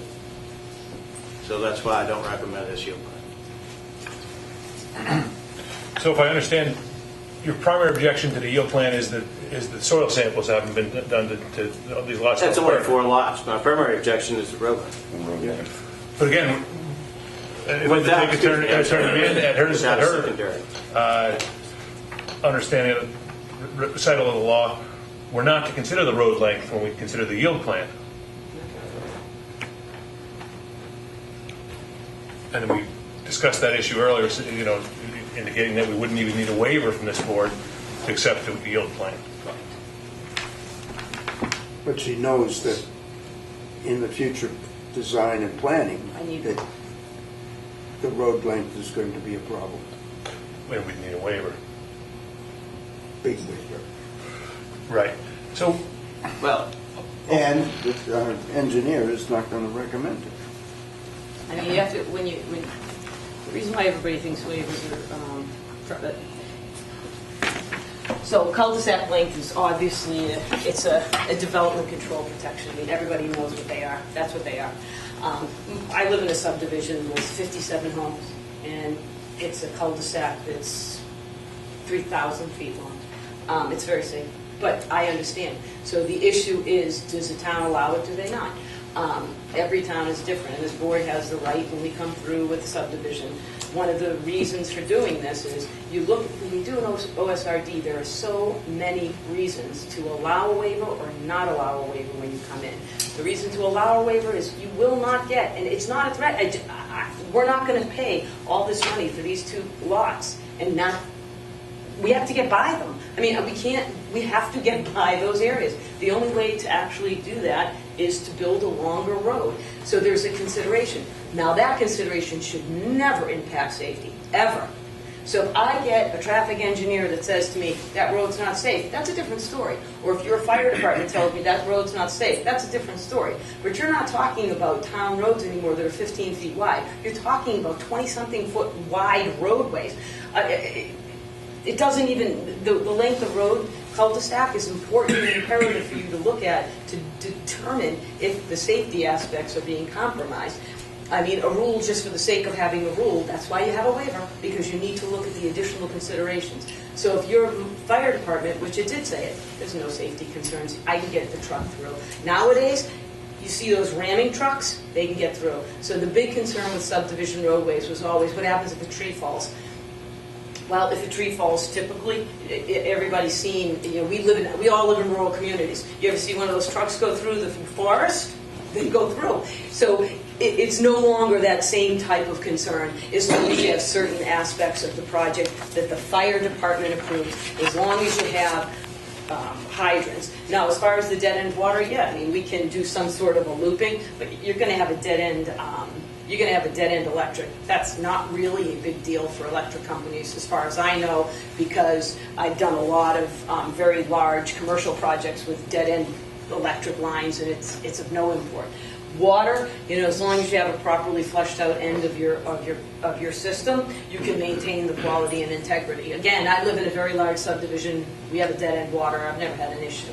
I have been in places, though, that don't have dead-end water with a tremendous amount of water quality issues. So, with regard to the yield plan, I'm just going to take it off so you guys can see the yield plan, because we're going to talk about that again. Excuse me, can you just point out which lots Larry had an issue with? They're on the yield plan. I can't show you the yield plan. So, thank you. So the yield plan, guys, look like a long cul-de-sac. We did not ask the fire department to opine relative to it. We asked them, to look at the other aspects of it. But here it is. Larry did not like 13, First three 14? on the right. First three on the right. These, 12, 13, 14. No, Oh, that's right. you missed one. The big one, 12. Oh, right here, Yeah. all these. And then the one across from 14 is 45. Oh, you only said 4, so it can't be all 4, but that's 5. First three on the right, and Oh, the one first three, across from okay. 14. This one and this one. Yes. These are the ones he had the issue with, which, we can still. So when you perk, nowadays, you can do a 60-minute perk, and you just have a huge septic system. They're all perkable, they're all able to be developed. If we want to develop them, we could develop them. Nowadays, almost, and other than almost ledge and hard clay, you can almost 60-minute perks. It's not that you can do it. The quality of the soil beautiful? Is it sand? Has it got a 5-minute perk? No, it doesn't. I'm not going to tell you it does. It doesn't. I venture to say half the people in the room have a high perk rate. But you know what? They're perkable. They're developable. They are. So I would offer that. And again, I rely on your Board of Health. That's who I have to rely on. I respect Larry's opinion, but I have to rely on your Board of Health. So that's what my offer. And then with regard to the length of the the length of the yield plan, I would say that we're asking for permission to have a density of 45 to begin. Now we obviously have to come back and you have to approve our plan. Just so that everybody knows, the approval tonight, all it is setting a level so that I can go back and design. Then Larry actually gets the plan again, and he actually comments and says, okay, this isn't right. Your fire department, your DPW department, your Conservation Commission, and your Board of Health get a stab at it again. And we have a traffic review of it all. So all we're getting, if the board chose to do that, is to allow us to go forward to develop a plan that will be more in keeping with what Mr. Graham wants to see, because I want to give him a better preliminary plan, but I would like to do that knowing what I have as far as development potential. That's it. Mr. Chairman, Please, I just want to respond. I'm just concerned about that because as opposed to other yield plans and OSRDs that we've seen, you sometimes get a look at, as they've given you a look at their OSRD plan, and you see an OSRD plan that has a road length that's not the concern of a yield plan. The yield plan, for instance, at 15 Newberry Road is 1.5 times what it ends up being. Right. The same with 42 Newberry that was talked about earlier tonight. So I'm just concerned that whatever the board decides on the yield plan, you're basically looking at that for your OSRD road layout. Mm-hmm. And so you have to, if you make that decision, I think you're kind of making a decision where you're going in the future. Sarah David, Weathersfield Street, can it be put off until the traffic study so you at least know some things are going to impact? We're not necessarily granting them permission to build this many units or even propose this many units. We're just saying this is your yield plan. And so we're not, we don't need to put anything on. We're not there yet anyhow. I still have to demonstrate. See, that's what I think people don't understand. I'm allowed to start with a density of 45, but if this board doesn't grant me a waiver, if I need, for example, I'm sorry. Well, you're already planning on it. Well, I mean, I think Mr. Pierce brought up one of the most I can't important aspects of it is plan on we've got to demonstrate that the ratios work out. Right. You know, That's so true. even I have after to we comply with everything. come up with 45 lots, they've still got to demonstrate that they're giving us an adequate 50% of the developable land. 45. 45, right. So I mean, I'm not there. I'm just trying to get density so that I know what I do going forward. So if I go back, so for example, right, assume this board tonight grants me 45 in density, right? They do. And then I go back and I say, I can build a shorter length road. I don't need all that. I can do some other thing. I can connect out the other end. I give them everything. I need no waivers. Then Mr. Graham is correct. Then basically, I'm getting those. I'm getting it. Because I need no waivers. I comply fully. But if I don't comply fully, I need waivers. I'm not guaranteed that number. Is that fair? Sounds about consistent with, I think, with the rules and regs, so, yeah. So, I mean, I just don't want people to think that tonight seals the deal. It does if I don't need, Larry's right, it does if I don't need waivers. If I come in with what they call, so subdivision approval, believe it or not, is a by right use. I can come in and do subdivision approval. If I need no waivers, you cannot deny me. So, but when I need a waiver, and I'm not going just for subdivision approval, I'm asking this board for what is considered to be an additional relief, which is a special permit, which cannot be unreasonably denied, but it can be denied. It's not by right use. So I just want to make sure I understand that. So at the public meeting, I'm telling all of you, I understand that. I'm letting the board know I understand that. And it's a record. So I hope that clears some stuff up. Brad, would you mind commenting on what you think of the diminished flow rates on those lots that he pointed out, and whether those would be developable at the rates that they've determined? I'm probably not adequately qualified to specifically comment on that. I can only lend the observation that they have been farmed, and the process of farming relies upon you utilizing a soil structure that does have some permeability to it. Otherwise, your crops are your seed is going to rot and not germinate, and your crops are not going to grow sufficiently unless you're growing rice. That's the only thing that you would want. Rice paddy. Grown on a completely turfed water table. I mean, so the board may wish to just make a contingency that they do specific targeted soil evaluations on those particular lots in question. Yeah, no, I think to that's verify that. Good. I think that seems reasonable. I mean, if we were to ask you to go out and test those 4 lots to be Witness included, them? yeah, well, We have test results, but they weren't witnessed. They were I the see. ones. So yeah, we don't have a problem with that. Of course. I mean, that's what I mean. We would have done. I understand. Yeah. So we will. Yeah. Well, Well, I think we have to continue. can we? I mean, I think we can consider the yield plan subject to verification that those 4 lots perk. Yeah. If they don't perk, then I don't get them. Okay. And I mean, I'm more than willing to die on that sword. So if I can't get it, we didn't grant them. you know, given that we're not supposed to be considering the length of the road for the yield plan, I don't see why we can't move forward on this determination tonight with those conditions. Well, I think if I understand one of Larry's points, that if we move much further, the board is getting locked into the basic roadway structure. And I think that's true. I'm not saying what you should do about that, but that is a concern. You know, and I mean, we did the from the beginning of this project, when we came in here informally, when the applicant came in and suggested it, there was a lot of support from the town through the Conservation Commission that we consider this, and we knew we'd be dealing with the long roadway for the very reason that we have to traverse that area of land that the Conservation Commission, and I suppose the town for that reason, deems as worthy of protection. And so I don't know how we, I mean, I think we're accomplishing a great deal by protecting the land on either side of the roadway.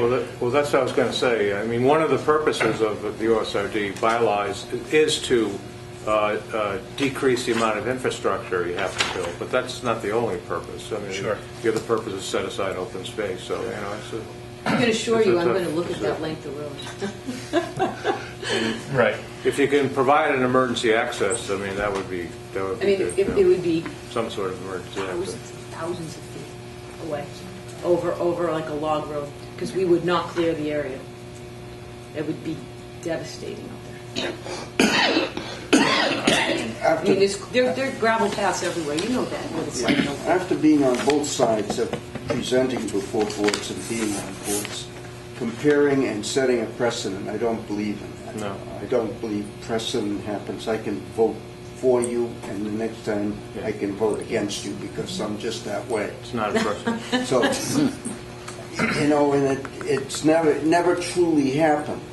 I mean, you have developers that say, well, you voted and said yes to the last one, you never done it, but it doesn't happen. Everything is judged on the merits of its own case, and that's the way I vote on it. I agree. And it's And, a town... Mr. Chairman, may I offer the perspective? I'm sorry, I don't mean to interrupt the board members, but on our side of the process, we look at the dialogue that has occurred here as integral to pointing out the things that do need to be designed for and do need to be taken and incorporated into the design. And where you're not approving a set design that is going to be constructed tonight, you are simply establishing that ability of the zoning to create this number of lots under the conventional zoning. Again, I think the process tonight, the dialogue, the exchange has brought out exactly the things that can be given to their engineer and their design team. I mean, so I'm going to, since I'm saying it, I'm going to say it right now. Yes, they are saddled with the fact that the sensitive wetland resource areas that the Conservation Commission seems as a primary and utmost deserving of protection are solely driven by the fact that we've got the intersection of Taylor Brook and the Mill River occurring there.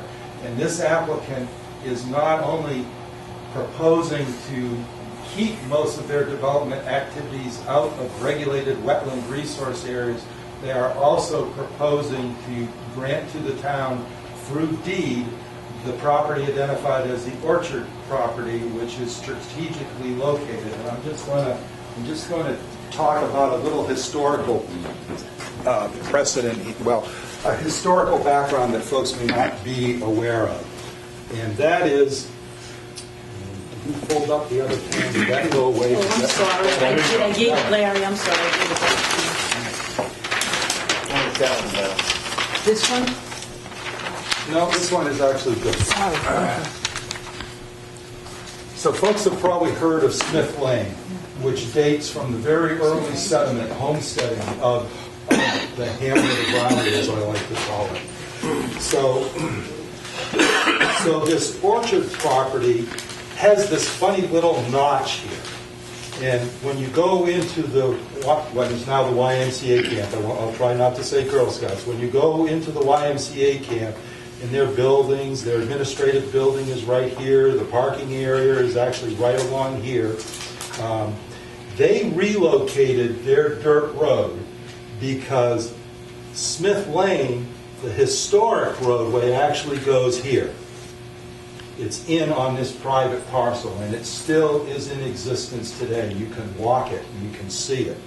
And that goes right down to Weathersfield Street and connects. So with the camp buildings and a children's day camp, and then there's a field here that's used for recreation that has a backstop where they go and play kickball, which is within the open space parcel. That's why the Conservation Commission believes that it is of the utmost value to the town of Raleigh if this is actually given to the town, because it secures the rest of the historic length of Smith Lane. It secures and keeps any type of other unfettered public access, be it housing, residences, or whatever. It keeps development activity away from these sensitive areas that are utilized by the day camp. And we find that the YMCA folks, in adopting and leasing that and taking care of that infrastructure, have relieved the town of having to take care of those camp buildings and offer the aspect of that recreational area, their programmatic offerings, and also their outreach to the community for different community events. So no, there are hardly any wetland resource areas here. There's sort of a little intermittent stream that goes down there, but it's not sufficient. But Taylor Brook, it's floodplain, the wetlands along it, the wetlands along here, the Mill River, where we already have this side of the Mill River protected. Again, we consider those, and the Wetlands Protection Act extends a higher level of protection to those areas because they are considered prime wildlife habitat corridor, extremely protective of water quality by protecting those stream corridors from development, from removal of the natural plant community that's there. And so so that forces them to have to contemplate a roadway that goes in longer than maybe we'd like to have it. But do those go into our aquifer? Do you know? Does that go into our town wells? No, but it goes down into your clamming flats down in the Great Marsh on Plum Island Sound, because the Mill River goes down, Batchelder Brook comes in a little further down here, and then that goes down into and intersects the Parker River as it goes into the Now, is Plum Island Smith's Sound. Lane the one that comes out on Havel Street? Yep. That's what I thought, behind the ball field. I walked it. Which with volunteer work and stuff, we have Yeah. created a trail system on the Dodge Reservation to utilize that. But I just wanted to give that perspective. And also this applicant, when we had the discussion about limiting the amount of disturbance on the parcel called the Orchard parcel, through reconnaissance, I discovered that there had been very large excavations done there in the 40s or the 50s. We were told that it might have had to do with National Guard musters or something, but there were at least 5 or 6 pits that were as wide as your table and 12 feet deep that this applicant restored the terrain, took the overburden, put it back in, but did their soil testing at the same time. And so they've already demonstrated a commitment to benefit the town by doing some restoration work before this has even come to the point of, yes, this will possibly be open space. Okay. Isn't there some foundations out there from colonial buildings too, Brandon? Well, there's a stone foundation further out along Smith Lane. There is a stone foundation that comes from one of the original homesteads, and it may even be the Smith homestead, but I'm not sure. And there may be others too. Because I was out there working that. It's only 183 acres, so I'm surprised I haven't seen it all yet. You haven't seen it all yet? Come on. Thank you for your time. Thank you for Well, you can approve the 45 with the proof of Subject to me lots. delivering the 4. Yeah. We'll follow this I one. mean, Yeah, I got to do that. or alternatively, we can approve 41 and allow them to add 40, the additional 4 with the proof. It's a 6 of one, half dozen the other, I suppose, but Make it harder or easier? Which easiest? I don't know. It's up to what somebody proposes as a motion. He's looking at me. I'm wondering, would it be reasonable to say, submit proof of 2 of the 4, or I mean, just pick 2 at random, and I don't know. So that they don't have to disturb the additional 2? Well, yeah, it just makes it a little less costly, sure. What's Larry think? Larry's already told us what he thinks. Yeah. I also think you have to make a decision, I think, on the preliminary plan. You're required to submit a preliminary plan with the OSR. Right, No. we Well, aren't the looking yield, for you to right? approve it yet, though. Okay. Yeah, no. We just, all we wanted was the yield. Okay. They can add them after. We can approve them now, and then they won't be approved. Subject to verifying the last 4 lots, but we'll call them out by name. 2 out of the 4 will perk with an observed test. It was 3, so it was What are you saying, two tests approved, 4? Yeah. What was it? But 12, 13, 14, and 45. So maybe 45 and one on the opposite side of the road, I would have to say. Yeah, I mean, I think your point's right. Okay with me. We picked the lots.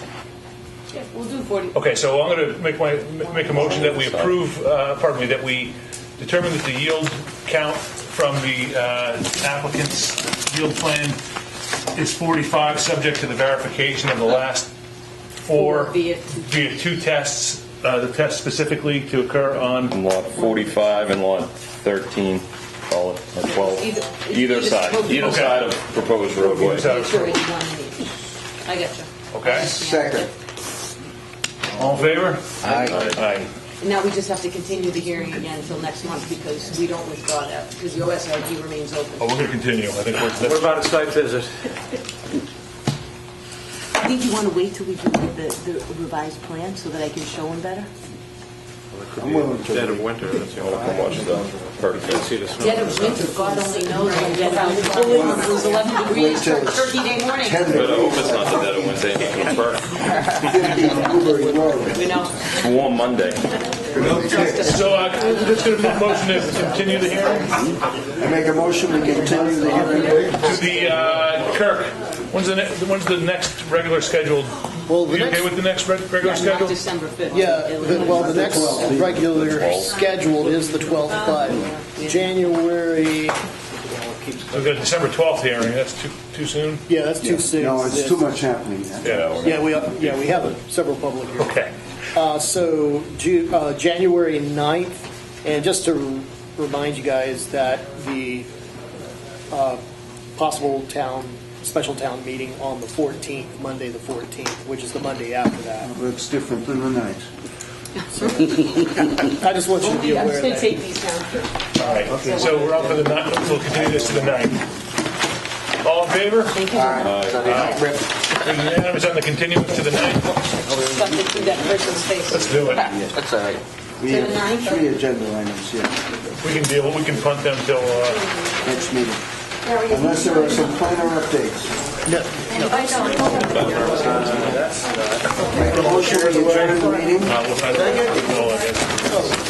all in favor? Aye. All right. Thank you. You guys a little tired? Let me tell you, last night I was in Swampscott. I was there